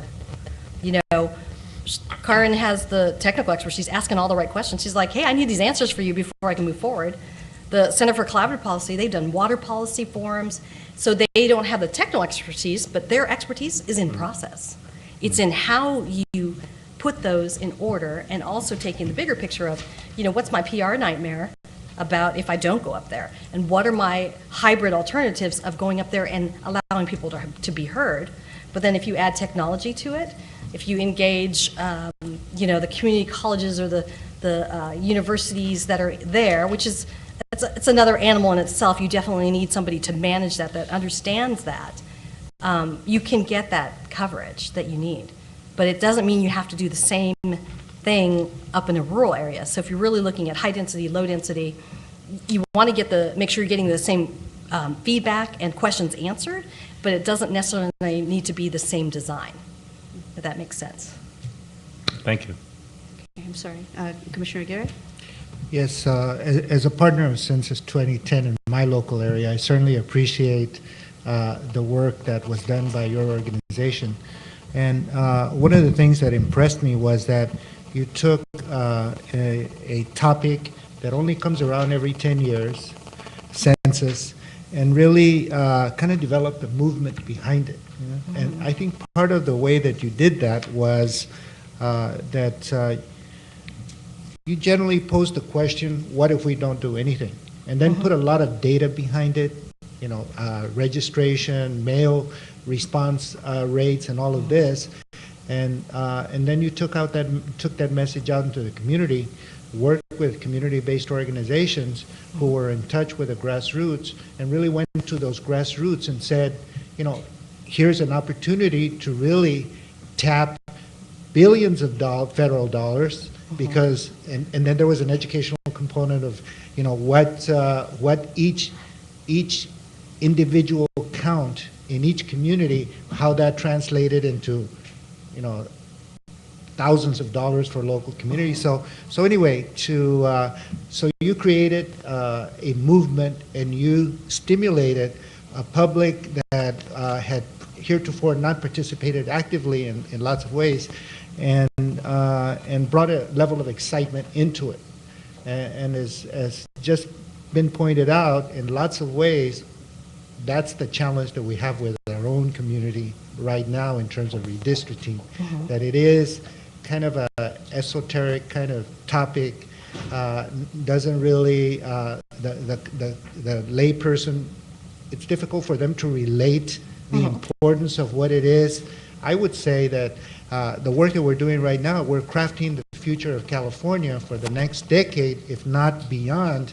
And the importance of the work that we do is that do we want business as usual, or do we want change? As Bob Dylan said, the change isn't coming. So how could you craft a message around redistricting that would incite the community's participation? Well, I appreciate your comments about the census. It was like, how do you make the census sexy, okay? And we came up with that. And I would say that it is a little bit esoteric, redistricting. What does that really mean? That your challenge, all of you, as well as your consultants, as particularly your PIO, whoever you hire, I hope is very creative. You need to build a story and connect the dots. Now, Karin has been doing media training, but I'm not sure, does it connect the dots for them? You need to build a case for change. You need to build a case for action. So we communicate, but in the end of it, you communicate because you want somebody to take action, right? You communicate because you want somebody to vote for you. And so all of you are up on this commission, and you went through this grueling process. Can you put it in all your different voices, because you're so diverse, to your different communities, about why it's important? Why the U.S. Census Bureau in 2010, they piled millions of dollars into their ad campaign. And we in California said, that's fine, and it's great that you're doing in all these languages, but when you create an ad for African Americans and it's shot in downtown Detroit, what does that say to my folks in South LA? Doesn't really resonate with me. You shoot something in Miami, does that resonate, in the Mission District? And it doesn't. And so we continually advocate, and I will continue to advocate in 2018 and 2020, that you got to bring the message local, and you got to know who you're reaching out to.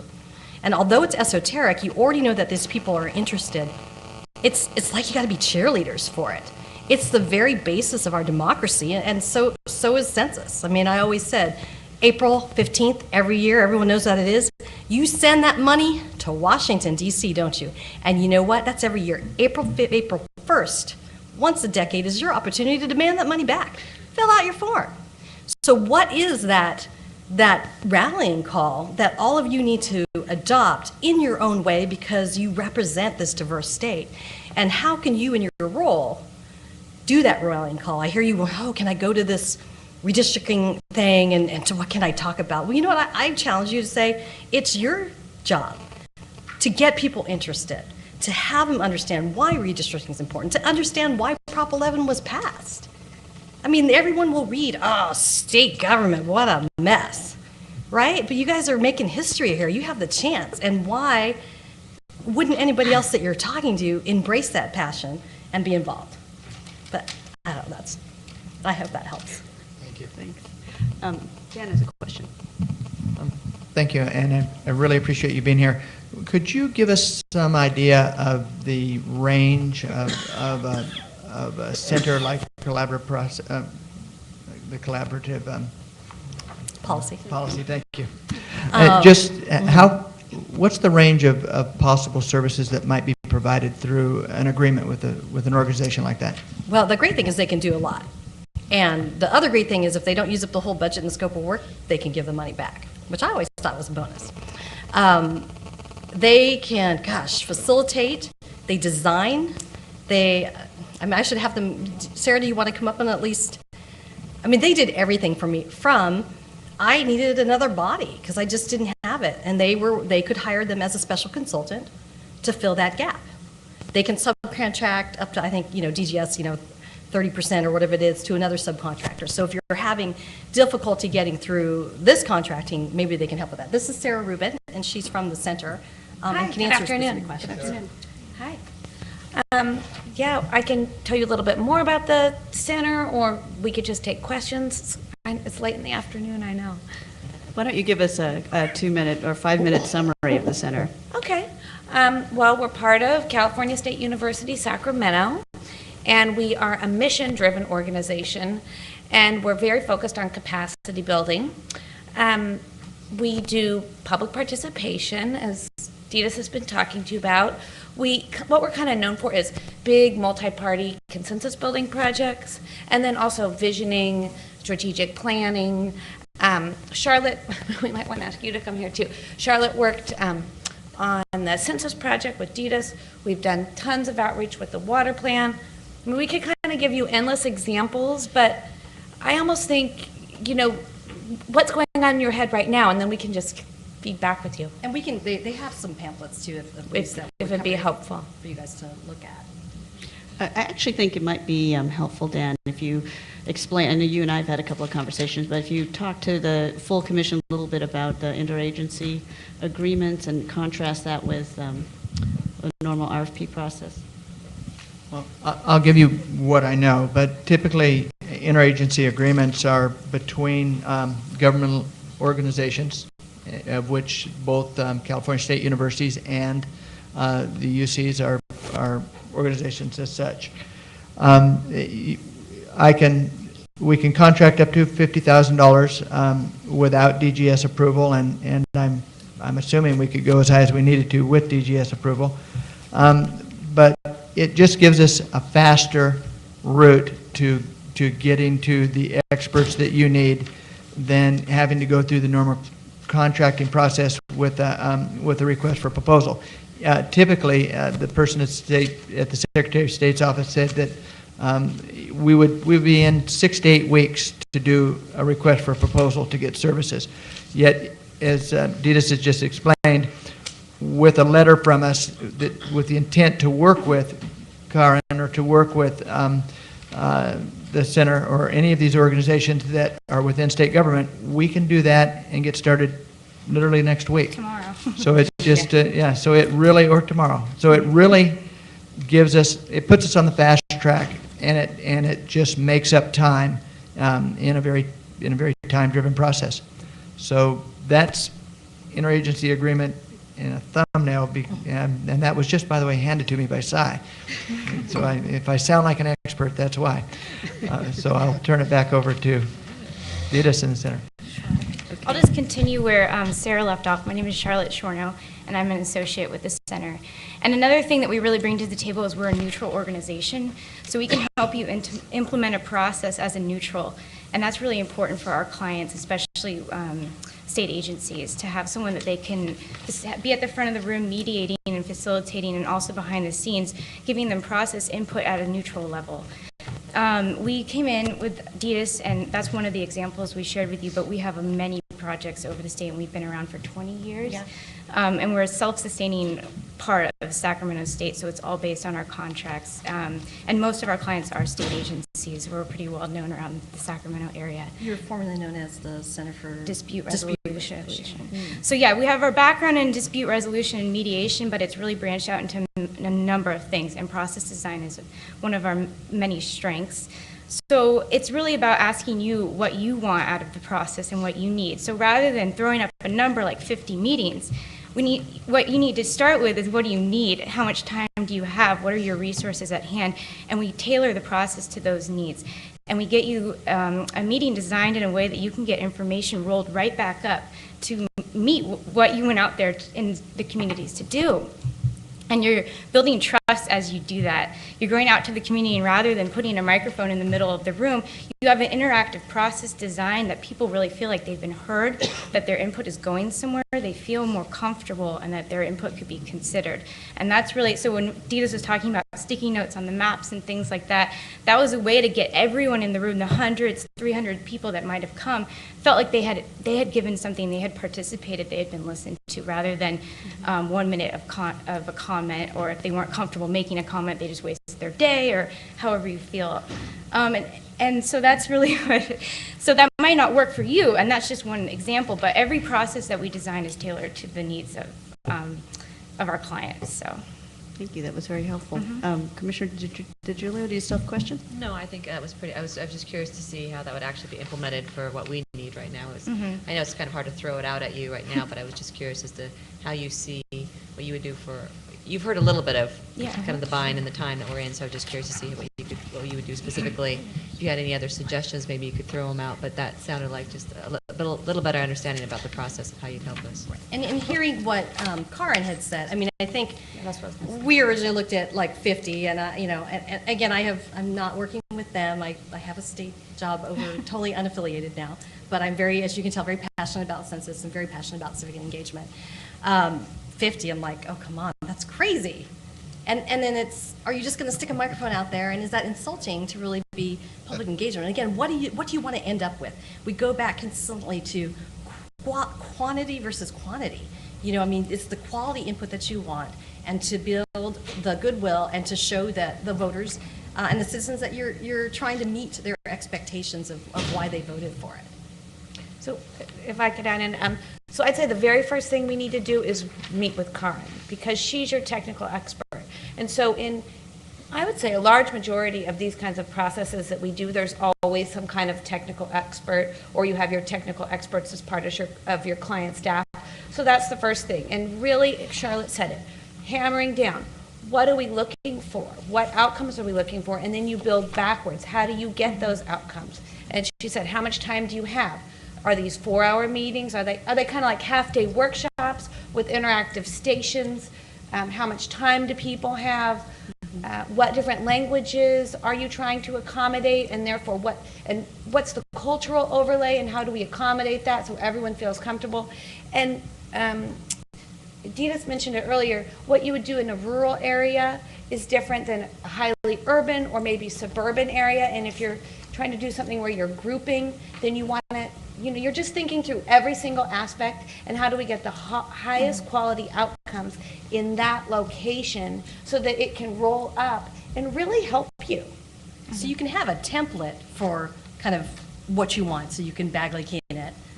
But, you know, you might end up going to an area that's suburban that has many languages spoken or ethnicities or what have you. And so you might want to take this center section, was if you decide to do breakouts, and focus in on what's the best way to get that feedback there.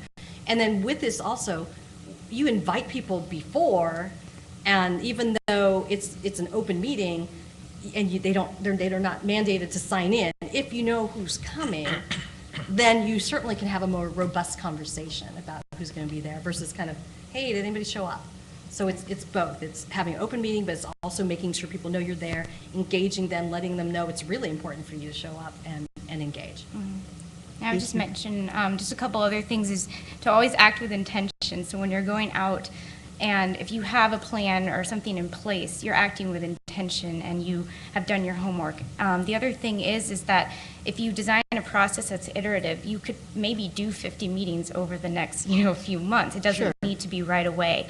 And as you go out and you're making good impressions in the communities, that's going to help you right along the way. They're going to tell their friend down in San Diego, well, we went and we had a positive experience, and then that person will go, as you go along and as you're coming out with more content. So as you move along and you can bring maps out to give them something more to react to, you might change your process. You might change your design, but you've already built that advocacy and that group standing behind you. And they would be working closely with your PIO.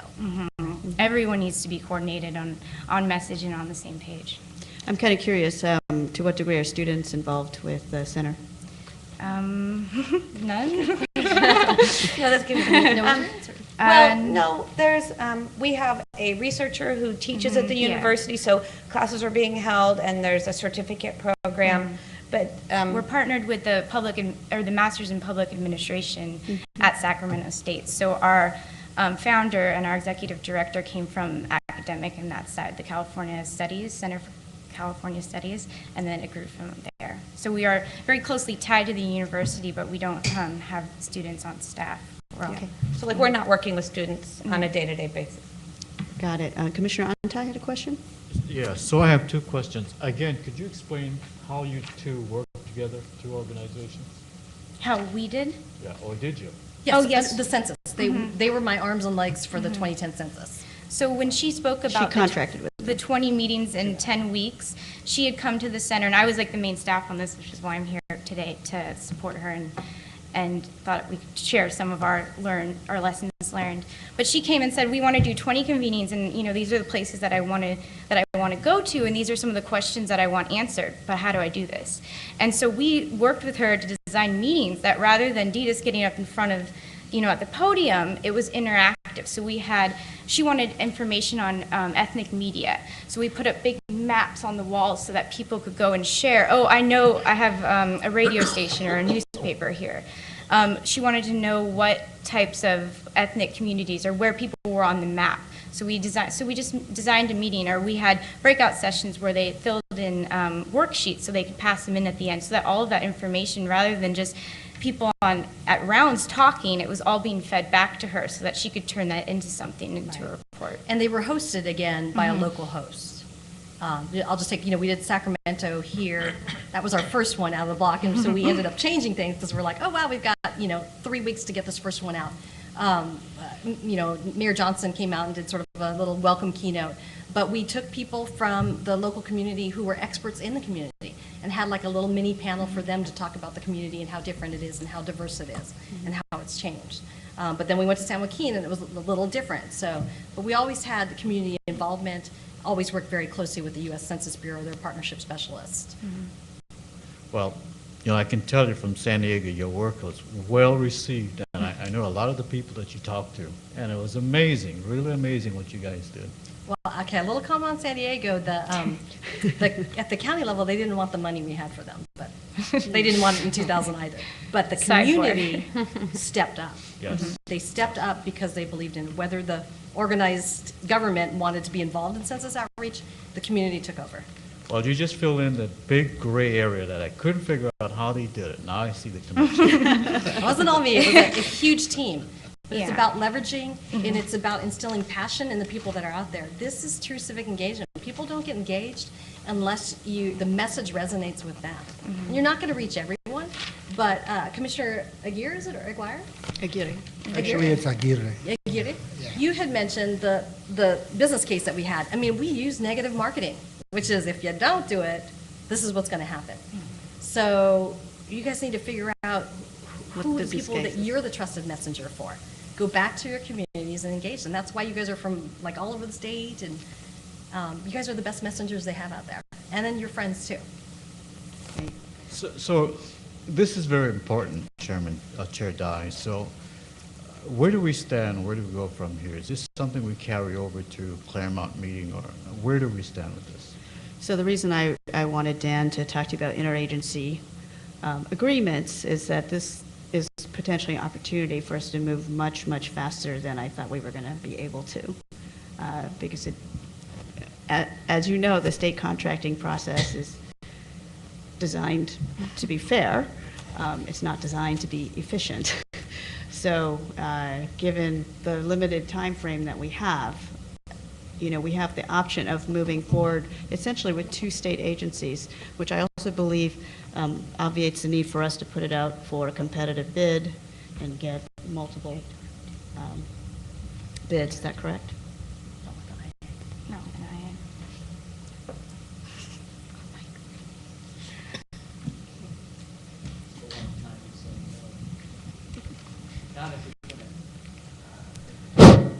Not if you're going to do an interagency agreement.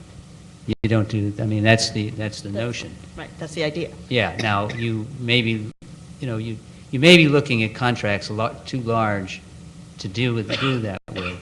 And then there's another avenue, which is not simple, but there are ways to get non-competitive bids.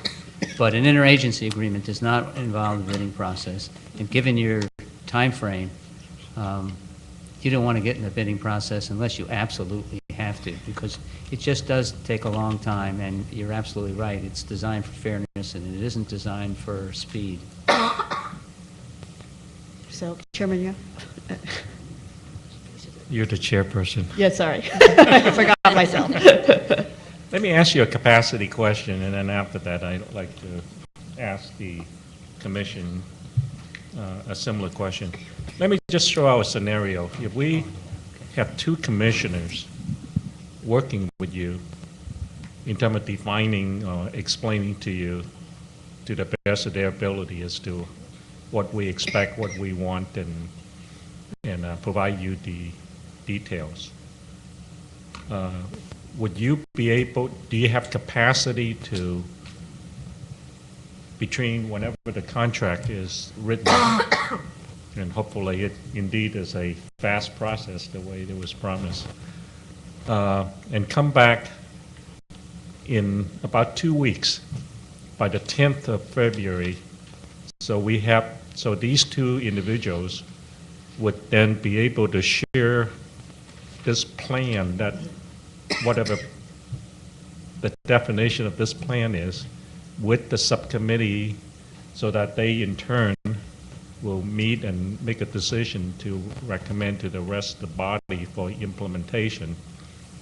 And if the approval takes place, we want to do a first trial meeting, or the first meeting, a couple days later.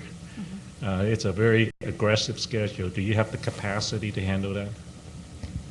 Commissioner Yao, before they answer, I think Dan needs to explain some things. Okay, I just wanted to make one clarification. An interagency agreement is a faster process. It's not An instantaneous one. It's not instantaneous, and I understand. This is really a capacity issue. I want to ask as to whether they have the capacity to include us as part of their workload.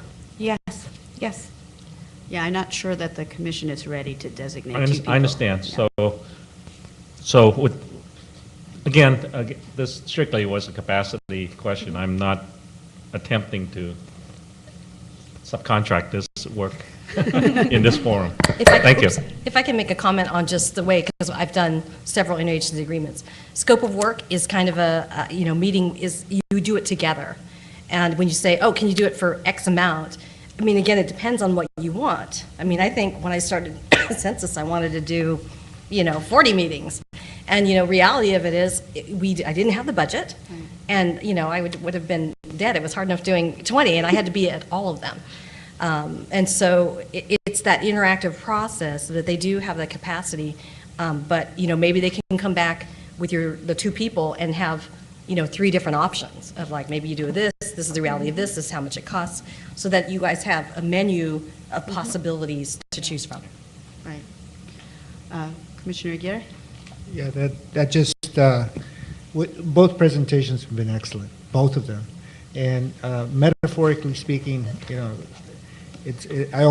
I feel like we got together, baked this cake, but now we can't get into it until 2 weeks from now. So my question is there, and it's probably a question for our staff too, is how can we sneak a piece, like sooner than that? Yeah. Do you want to answer that? Metaphorically speaking.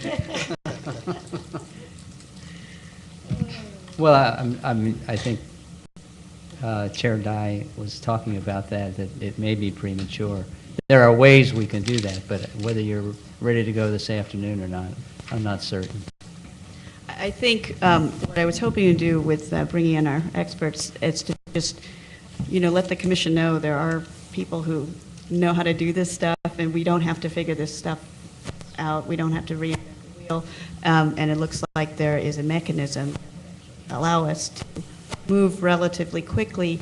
I think if we kind of get the ball rolling on this, then we would be ready in our outreach committee, which we have newly formed, would be able to have a very rich discussion with some consultants and then be able to present those options back to the full commission. We could potentially take action, you know, at our February meeting, which would be, you know, pretty aggressive by state standards and really move us along.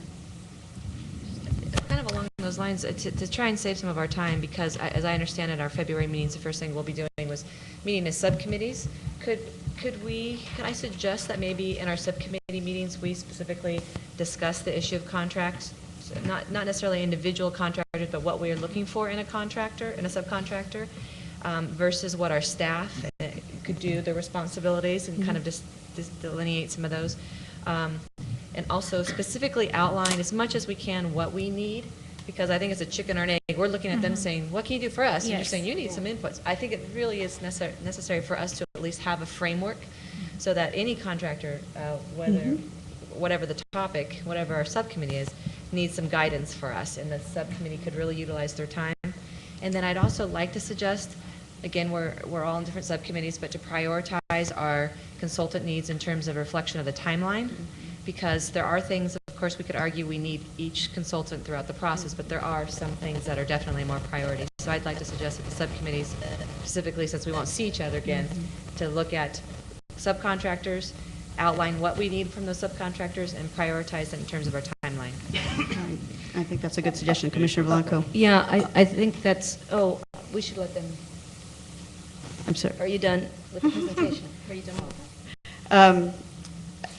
Well, it's 4:35. I do think we need to actually make some decisions before the end of the day today. So were there still questions for our speakers?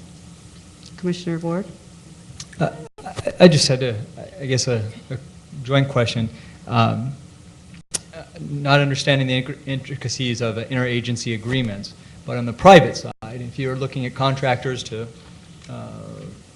perform a service, again, in my experience, you let those contractors know what you're looking to hire, and they come in and give you, again, kind of like Michelle was talking about, a framework of what they would envision, and kind of a more detailed idea of what the services that they can do for you.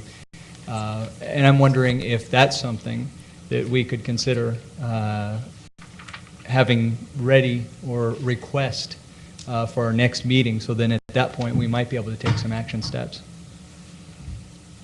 Okay, if I understand you, it is pretty typical that someone would come with a proposal, but I think what they're saying is for them to be able to do that, they need more information from us to be able to ground that in anything. Otherwise, they'll be able to say, we can provide facilitation for you. We can, rent your venues for you. We can, I mean, that will be too high level to be useful to us. Yeah, I suggest that we have questions about the presentation, and then maybe we go back to, the details of this conversation. Yes. So were there further questions for our speakers? Commissioner Antai? Actually, it's not a question. I just want to thank Ditas and Sarah and Charlotte, just to let us know that that you guys have a larger Rolodex than we do. Mahalo. Thank you. Thank you for the opportunity, and as I said, I'm doing this as a citizen who's very passionate about it. Please feel free to reach out to me, and Dan knows how to get hold of me if you just want to bounce an idea or something. Thank you so much for coming in. Thank you. So, so I'm assuming, being a Friday, that we will try to end by 5 today, but I do want to see if we can make some decisions about this so that we can get everything ready in time for February and then be able to take action. So I wonder if it would make sense to do a, would it make sense to do a very small contract that would allow certain consultants to attend subcommittee meetings and maybe a full commission meeting to sort some of this out? I think that's an excellent idea, and what I'd like to propose is that I meet with some of these individuals who've spoken with us today, see what type of hours they need. Now, it will entail some transportation costs as well, so we'll be picking up the transportation to get them to Claremont. But I'd like to meet with them and also at the same time get some, ask them to pull together some figures for what it might cost to provide some of the services that you're needing, so they're prepared with them. So if that's suitable to you, that's what we'll be working on. Yes, Commissioner Blanco? So we have the subcommittee meetings. It seems like this latter presentation is obviously an outreach, and probably the first one as well, but there are financial implications to both of them. Right.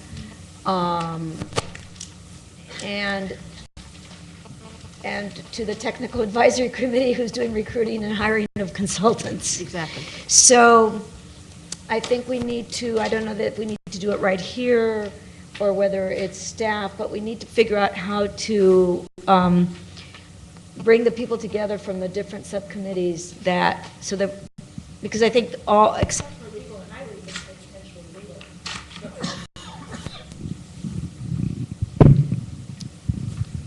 need to, I don't want to turn it into full commission meeting again, because then it's not, you know, why have the subcommittees? But at least some key people, there'd be some overlap. I don't know if we can think about it, but obviously with the urgency that it takes. But let's make sure that people from the different committees can think about it together, because it does have implication for different subcommittees.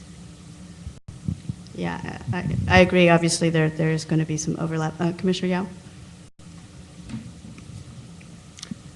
Let me see if I can push my proposal that I outlined for you earlier in attempting to say approximately 2 week worth of schedule.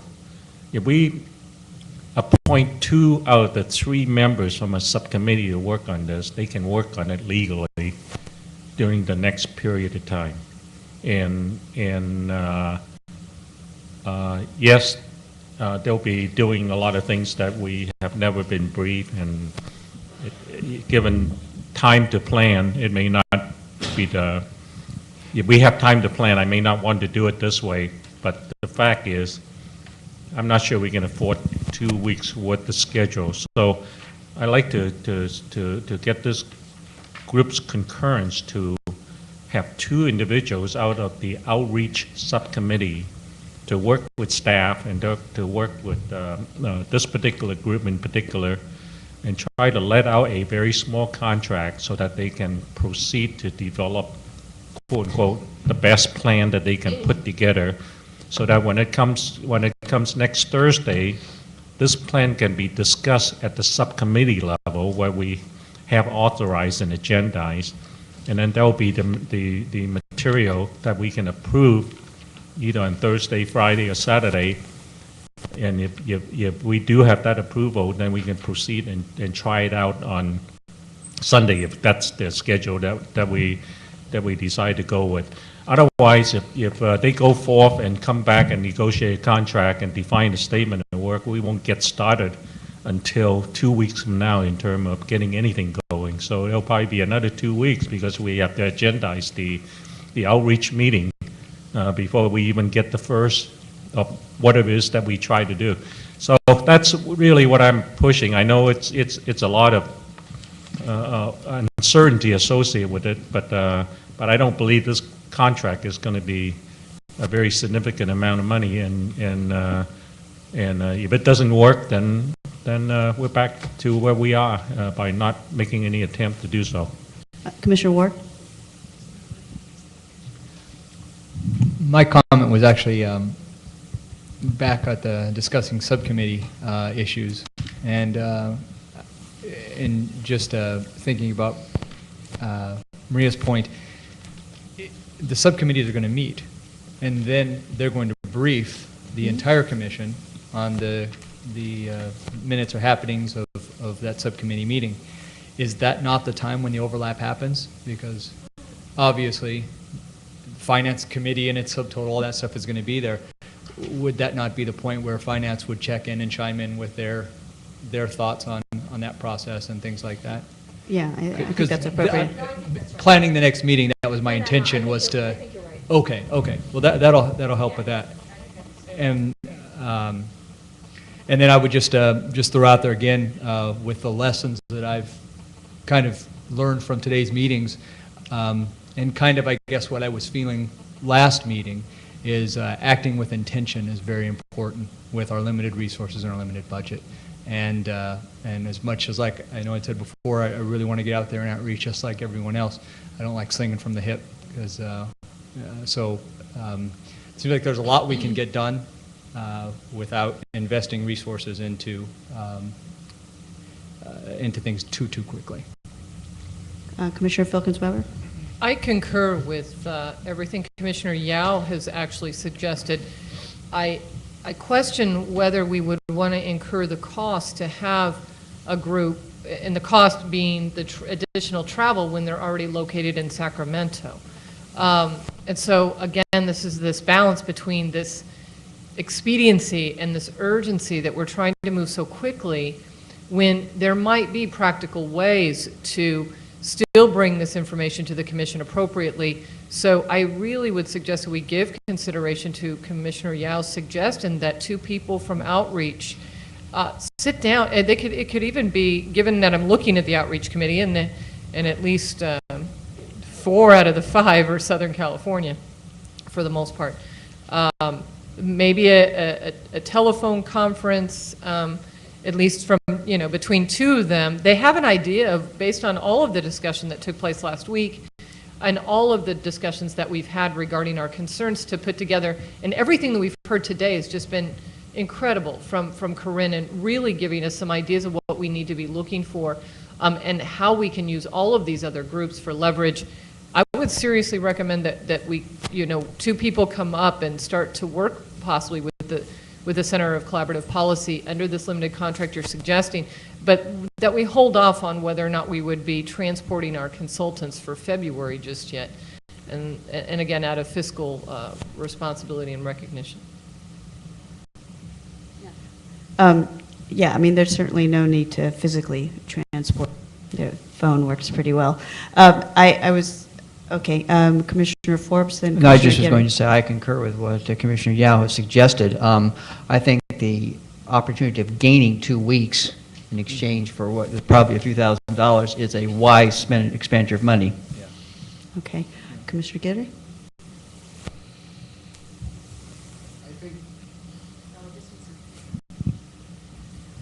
I think that's a slice that I was looking for. So, yeah, as a member of the Outreach Committee, I certainly would make myself available to be of service to the Commission in that regard. Now, is this also, but it's both teams that presented today we're talking about, is that correct? In your proposal, Commissioner Yao? Is it, can you clarify, are we talking about going back and doing this with both the last outreach team and the one that's more about the drawing, getting the input for the drawing? I think we need both of their inputs in order to have a creditable plan. So when I say working together, it could easily be a phone conference and not necessarily having the subcommittee or the two individuals traveling up here or they traveling down there, and if travel is necessary for them to be down in Claremont, that's only if and when we decided that perhaps an outreach program is being implemented on a Saturday or Sunday. Okay, so I don't see any real travel requirement as long as we think we can handle all the communication, for example, through a phone conference. If not, then obviously travel should be included as that. So. Yeah. I just need the clarification about whether it was both sets of folks.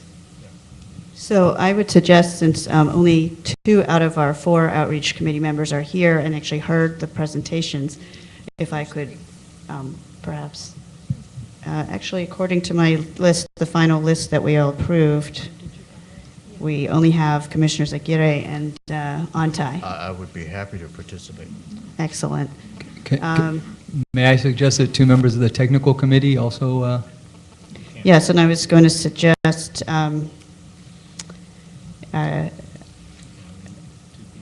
Commissioner, we will not make Commissioner Aguirre do double duty. I'm thinking we should make it, yeah, we should make Vince do it and Michelle. I'm sorry, because of if you're just talking about the fact that they're going to be communicating with the Center of Collaborative Policy under a limited contract and that they're going to be doing it in the next 2 weeks, I would recommend, in order to avoid any appearance of impropriety in potentially violating Bagley-Keene, that Mr. Aguirre would be the prime candidate, actually, given that he serves on both committees, and so that we can limit the number of people to 2, so that we could allow them to speak with these experts, and also not violate Bagley-Keene.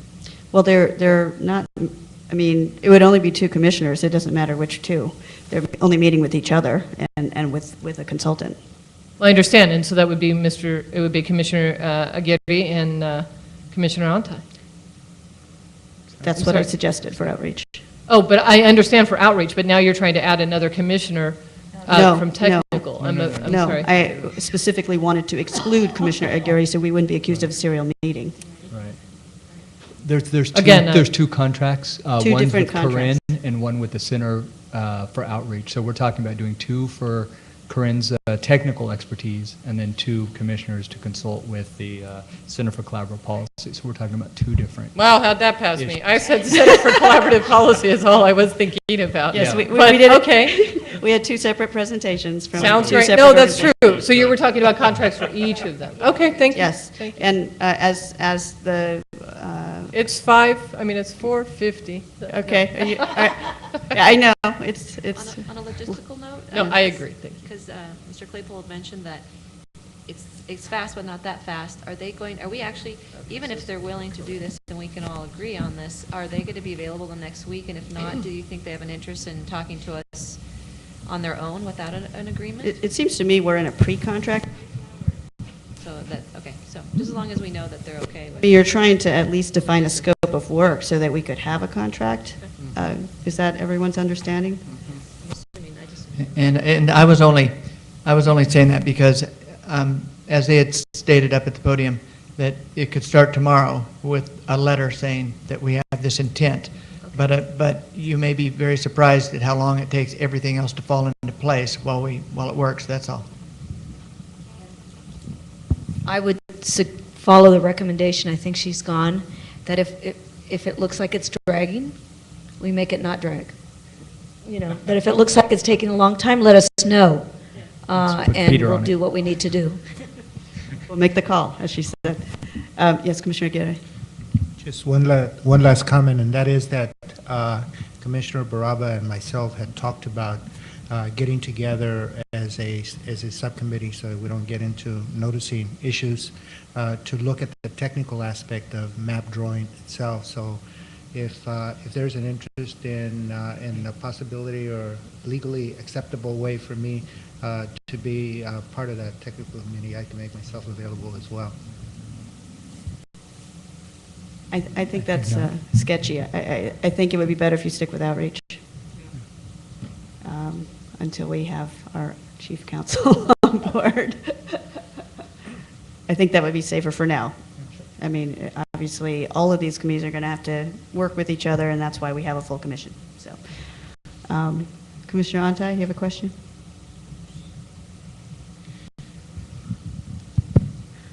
The mics are dying too. So explain the process. Are you going to give Gavina and myself an opportunity to talk directly to these two groups? Or, I mean, what's the Talk to process? one.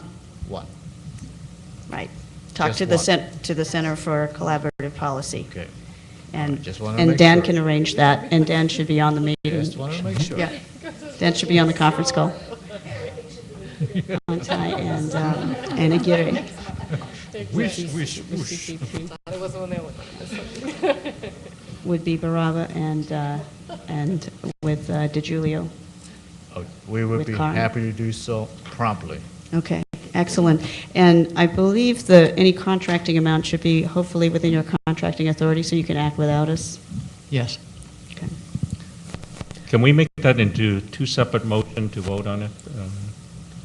One for the outsource activity and the other one for the, what's the other? Well, to be clear, I mean, I don't know that, when you say outsource activity, you mean, What I had previously proposed. okay. Could you restate your motion? Because right now, we just, you feel Okay. this needs to be a motion? Why don't I try to understand exactly what's on the table at this point before I try to change it? Seems like everybody else had a different impression of what's... Commissioner Ward, would you do me the favor of trying to capture what just happened? Sure. My understanding is we're proposing to put out at the minimum a letter of intent to the Center for Collaborative Policy and then also to Corinne's group, who provides the technical expertise. So 2 different letters of intent with which we're going to task 2 members from the Outreach Committee to collaborate with the Center for Collaborative Policy on outreach matters. And we're going to task 2 members from the Technical Committee to collaborate with Corinne's group on the technical side of dividing the state and how to approach redistricting. And at our next meeting, the expectation is the subcommittees will then be able to come together and have some actual data to discuss and present to the board on the 10th. So I would say it might lead to a letter of intent, but Cy, why don't you? Yeah, I think, let me just suggest it's premature to vote on that you're going to do a letter of intent. Perhaps what I heard was there were 2 separate 2-person committees, one of which would talk to the center, one of which would talk to Ms. McDonald, and then report back to their respective committees. That's what just was discussed. Now, that may not be Commissioner Dow's motion, but I would let me get it back to the chair. I would just say I would suggest not doing a letter of intent until it's come back. Yeah, remember, nobody is empowered to act without the full commission. So this is really about ironing out a scope of work and having a set of options so that the full commission can make a decision. So then I guess I have a question about the little piece of the cake we were going to get,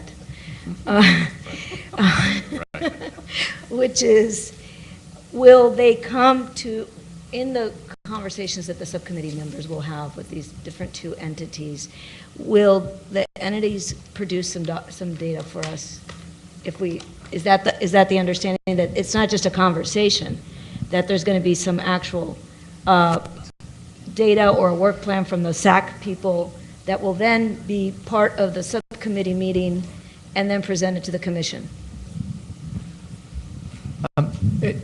What I would think might satisfy all of us is if we did a very limited policy or very limited contract with them, say 25 hours of their time. So we will buy a certain amount of their time to give you some ideas and options, and then we can expand that if we need to, into a larger contract. And that's what we will intend, a very limited amount of hours to give you some product so that you can move forward.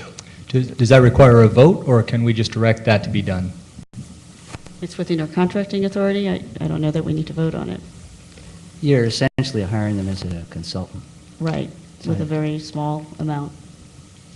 So do we have to vote on it? Yeah, I think you do have to vote on it. I don't Okay. think the amount makes any difference, but Okay. they certainly can be Hired as consultants under the terms that Mr. Claypool indicated. Then I'd like to make a motion that we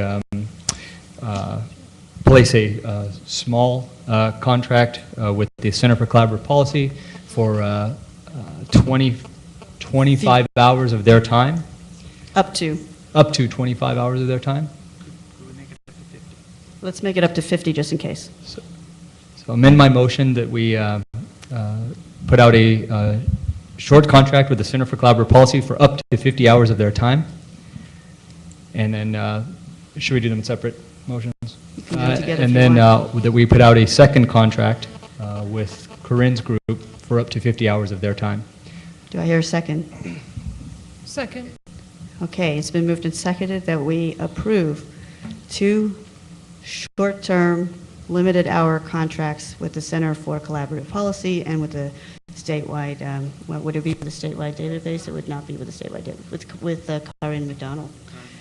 Okay, so that we can have some product, so to speak, by the time the subcommittees meet. Commissioner Antai.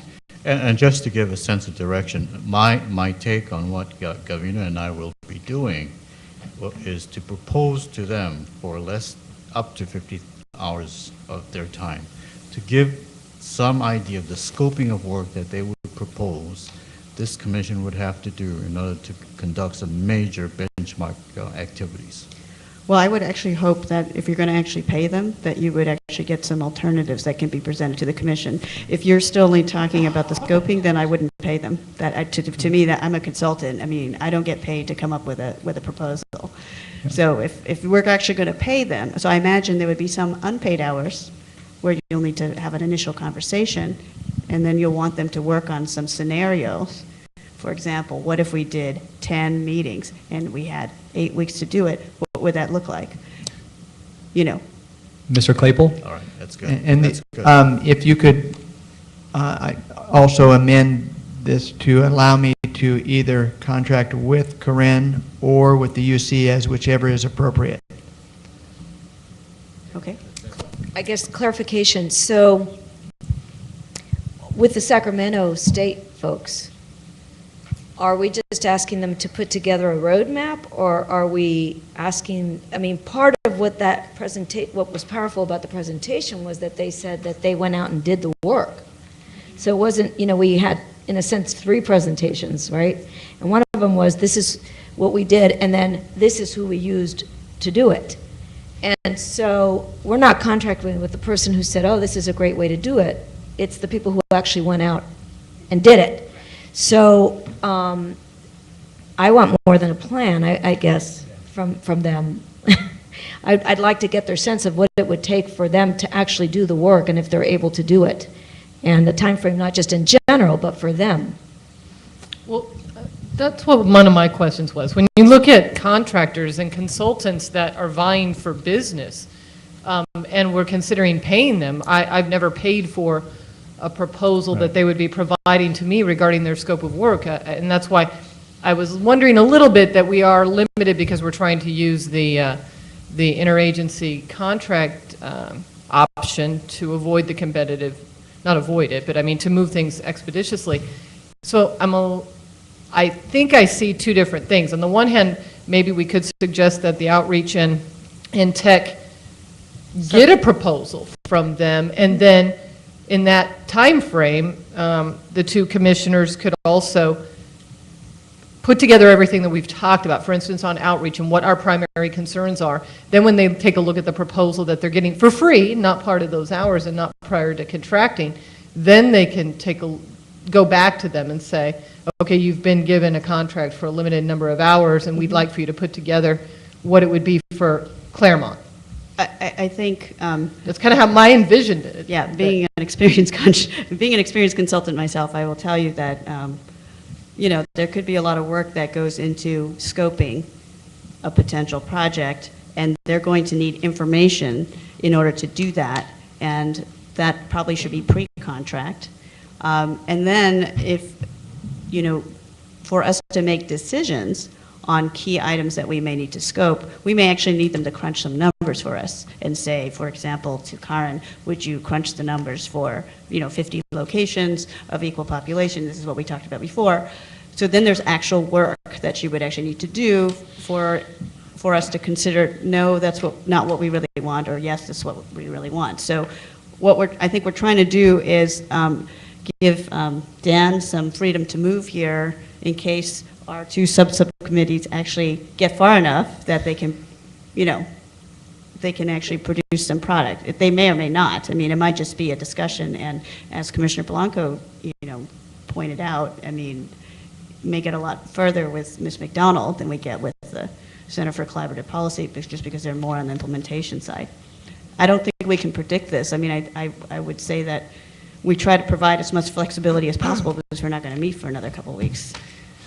I agree with what you're expressing, Chair. I think we need to give Dan the flexibility to be able to do that. But I also appreciate Commissioner Filkins-Weber echoing my exact comment after they spoke, is that my experience has been with contractors that I expect a presentation of exactly, a detailed presentation of what their vision and expectation is. So a lot of what we're talking about, I would expect to be done. And if it looks like we can move forward with that in a reasonable way, or there's work that can be done to assist us and be able to take action steps, meaningful action steps, on February 10th, then I think we need to give Dan the flexibility to do that, but with caveats.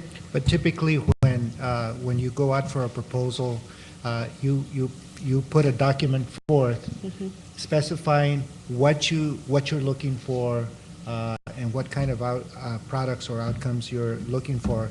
In essence, what the project that you have in mind, and some details on perhaps some limitations and some opportunities that may be available with that. So my understanding of our role, Gills and I, in meeting with the center, is that we would provide them information that they may not have at this point regarding the ideas that we've kicked around as a commission, so that they have something to work with. And then once they have that, then we kind of step back and let them go to work, and we'll probably have a pretty good idea of where that's going to go, and that becomes part of the subcommittee discussion. And if they're available, then, or if they have a proposal, certainly we'll put it on the table. Right, I think that sounds right. And I would argue for the technical committee, I think, I could be wrong, but it seems like we all know what Karen can provide. I think there's already an outline there of what she brings to the table, what's being offered. It's just up to us to give her some ideas. If 50 drops her jaw, then maybe we need to work with her about something that's more realistic, or again, different options. If we really are adamant about that, what that means for us. So I think, again, I feel like we know what she provides. It's not up to her to give us that anymore. It's now up to us to give her some parameters and then come back with something. And so what we're really looking for from these subcommittees is to provide the parameters so that they can actually provide some options for us. Here's plan A, it's going to cost this much. Here's plan B, it includes these services, it's going to cost this much. Here's plan C, and then we can choose and then do a full-blown contract if it meets our needs. Commissioner Yao. I want to discuss the deliverable of this activity that we've been discussing, because my concept was going a little beyond just having let's say one or more options for us to decide at the subcommittee level and at the overall committee level. What I'm looking for is, besides what was proposed, is really for the two individuals that are assigned to the outreach committee to work with the Center for Collaborative Policy and Karen to come up with the questions to ask if we were to have an outreach meeting, because I think those are probably going to be the same regardless of which option that we pick.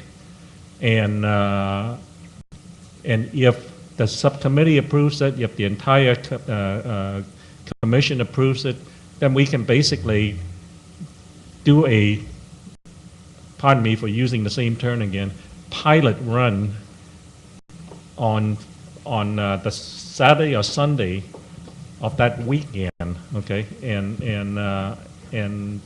accept the fact that it may not be 100% of what we want. We may change things along the way. We may not even approve having an outreach trial run, but if things line up, at least we're at least a week or more in advance of otherwise. Because if we just come back with discussing options, that'll be middle of February. By the time we come back with the implementation, we're looking at end of February, and the data is going to be available mid-March. I mean, we may have a very excellent plan and everything, and I'm sure we will before we're finished. But getting started at that stage of the game, I think we lost the battle. So, Commissioner Yao, I just want to make it clear to the commission that no subcommittee of the commission can act on behalf of the commission. So that's the challenge that we face. I'm not suggesting the two people or the subcommittee acting on behalf of the commission. I'm suggesting that they bring back enough information. If it's approved by the subcommittee, if it's approved by the commission, we can try it out. That's the difference. I'm not suggesting that we do any more than that. Just out of curiosity, I mean, I think it'd be wonderful. I really do. I would hope that if we had the opportunity, we could do some outreach when we were in Claremont. I think we have to be realistic that just hearing from the center in terms of what's logistically required, again, since the subcommittee can't make any decisions, whether it be outreach or technical, we can give them a pretty good idea. They could come with a proposal, but they won't know if we choose proposal A, B, or C, and whichever proposal, I'm sure, comes with a lot of technical needs. It comes with a lot of infrastructure, and I would be very surprised if we made a decision even on Thursday that they could set up by Sunday. That's just my caution, that our goal is to probably make some decisions and not to, as much as it would be wonderful to do some outreach, it may take a different form. So that's just kind of a side note to that in terms of deliverables. Okay, is there more discussion, or are we ready to move on the motion, although you wanted it to be amended, or are we good? The only amendment I wanted was the flexibility with either Corinne or the UC, depending on which one we have to do. That's all. Could Commissioner Ward, are you willing to amend your? I am. Are we all on a good page, you think? I mean, the Center for Collaborative Policy is right here. If we have questions about what they can deliver or what we expect them to deliver, let's ask them and get it clear and then move forward. No, I just want to be clear on the amendment. Did everyone understand that? I'm happily willing to amend my motion to ask for a short-term contract of up to 50 hours to UCS or Corinne McDonald, and then also a second contract for the Center of Collaborative Policy for up to 50 hours of their time. Okay, I'm sorry, and maybe we've confused the matter more than it needs to be. All we wanted was I think what Dan wanted is the flexibility to talk to and consider contract or interagency agreement with the center /CSU and Corinne/UC. We can enter into an interagency agreement with a government entity, not with a private entity, and not with a local government entity, but only a state entity or CSU or UC. In other words, if he has that flexibility, it gives you what you want and gives him the most flexibility to move as quickly as possible. Okay, yes, Commissioner Blanco. I hate to do this, but this is why I was asking Karen in what capacity she would do the work. And it's Karen. Because she said she wouldn't be doing it on behalf of UC. She said she would be doing it with her consulting hat on. But as I recall, it was in response to the question that we had asked her as far as providing a brief amount of information by Tuesday, and I don't recall exactly what that was. But Right. So, I mean, I think we can let Dan work out the details. We just need to approve it. So if we're okay with that, Commissioner Yao, I don't really know how to address your questions. I mean, I think it's going to depend what Commissioners Aguirre and Ante come up with, and I think we need to trust them if we're going to delegate this to them. If we're okay with that, can we move forward with the vote? Okay. I'm going to try this with a voice vote. All those in favor, please signify by raising your hand and saying aye. Aye. Aye. Opposed? Any abstentions? Okay, it passes unanimously with the commissioners present, which is sufficient. Okay, so I think that's the key thing we needed to get done. There are two other items I would like to get done. I'm sorry it's late on a Friday, but as everyone has pointed out, we're not going to meet for another 10 days. So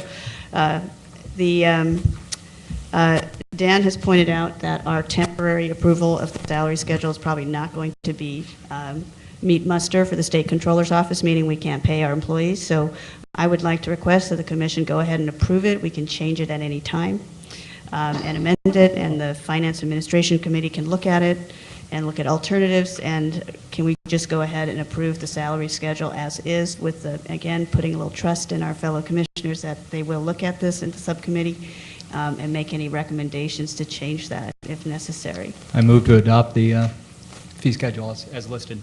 Okay. All right, it's been moved and seconded to approve the salary staff schedules as recommended by the Secretary of State, and we'll go ahead and review that as needed at any other point. Is there something else you need to say? No. Okay. All right, so we don't need a roll call for this, do we? As long as it's unanimous. Okay, so let's try voice vote again. All those in favor, please signify by raising your hand and saying aye. Aye. Aye. Opposed? Abstentions? Okay, passes unanimously with the commissioners present, which is sufficient. And then the last thing, which we promised to do, was to summarize our key actions for our, I'm sorry, you have one more item? Okay, I'm sorry. What did I forget? Oh, I'm sorry, yes, aye. Oh, well, go ahead. Why don't you do what you were going to do? Oh, no, you All go right. first. All right, two things I have to do here. We've got some information that provided to us by Professor McCaskill. There was some question about how to deal with it and can we accept it. My suggestion is you treat it like any other public information, which means we can put it on the web, and if you want, make hard copies for you. What I note here is that there's a couple of documents that we want to put on the web in total. There are also one of the things is a copy of a Cal Supreme Court case. We can certainly reference that. The other is the law review article, actually volume he wrote. We can reference that. We don't have to recopy that all. If that's acceptable, then I would ask that we do that.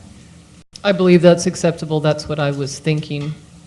Okay, great. But I would like that disseminated today, given that this is our last working day. We got copies. Okay. And the last thing I wanted to say was I know everybody is really tired, and I really need a break. But I was gone while I am told some nice things were said about me. I'm taking that at face value and not assuming that I wasn't sandbagged in my absence. I was doing other duties as required, running upstairs and rewriting the agenda. But I wanted to thank you all for the opportunity and the privilege, really, of working with you.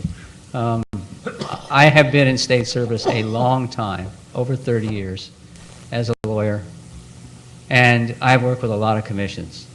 This is by far the most fun and also the most impressive commission, because there's no lack of strong personalities on this commission. There's no lack of brights, intelligence, hardworking people. And as we saw today, even when you have really strong disagreements, you're able to work together. I mean, that really bodes well. So What I intend to do is let the new chief counsel know that I'm around, and obviously we have to talk about some transition. And at least through February, I can be called upon to do chores. As a retired annuitant, I'm used to doing chores. You don't get to pick all those great cases anymore. They're done. But thank you very much. Mr. Rickers, thank you very much. Yeah, thank you. I certainly have appreciated our legal banter, and I've certainly appreciated your professionalism in assisting us and with a myriad of questions that we've had and dealing with a law that just has not been interpreted yet. Thank you very much. I really appreciate the work you've done. Well, you to do help know us. how to ask questions. I have to say that. They've been great. I mean, they've been absolutely essential, but there's been more Bagley-Keene questions of different types in the short tenure I've had here. So I will tell you that your new chief counsel is going to earn his pay. We hope you heard that. Commissioner Untai. I know we're all tired, but are the minutes off the table? We had talked about voting on the minutes. I'm wondering if Commissioner Filkins-Weber had suggested that we just take that up at the next meeting, and I'm wondering if we're okay with that. It is agendized for the next meeting, so we can take it up then. I would ask that it would be, because we did receive public comments regarding the minutes, and Okay. which... Let's wait till we've had a chance to read them. Thank you. Okay, so the final item that I had, and I'm... One more. Oh, wait, one more. Commissioner Untai. I know we're all tired, but I do have to say this, and it's on behalf of the Irvine Foundation. There have been several times throughout these last few days that Irvine Foundation has come up in our conversations. And I just want to say publicly that I really would commend the foundation for its civic engagement and its commitment to the democratic process and the enormous amount of funds. Are you there? Yeah. And the enormous amount of funding that they have given to so many nonprofits to carry this out. Okay. So I think the final item that I was hoping to today, because we promised the public that we would do this, is to provide a summary of our key actions, since we were unable to do this at the end of every day, since we really didn't have staff until recently, and they've been overwhelmed with trying to hire other staff. I thought the commission might try to summarize January. So I made a first attempt, and maybe you folks can fill in, and I don't know that we'll capture every nitty-gritty decision, but I think if we look back at what we've done for the last 3 weeks, it's actually quite significant. First of all, we completed the commission twice.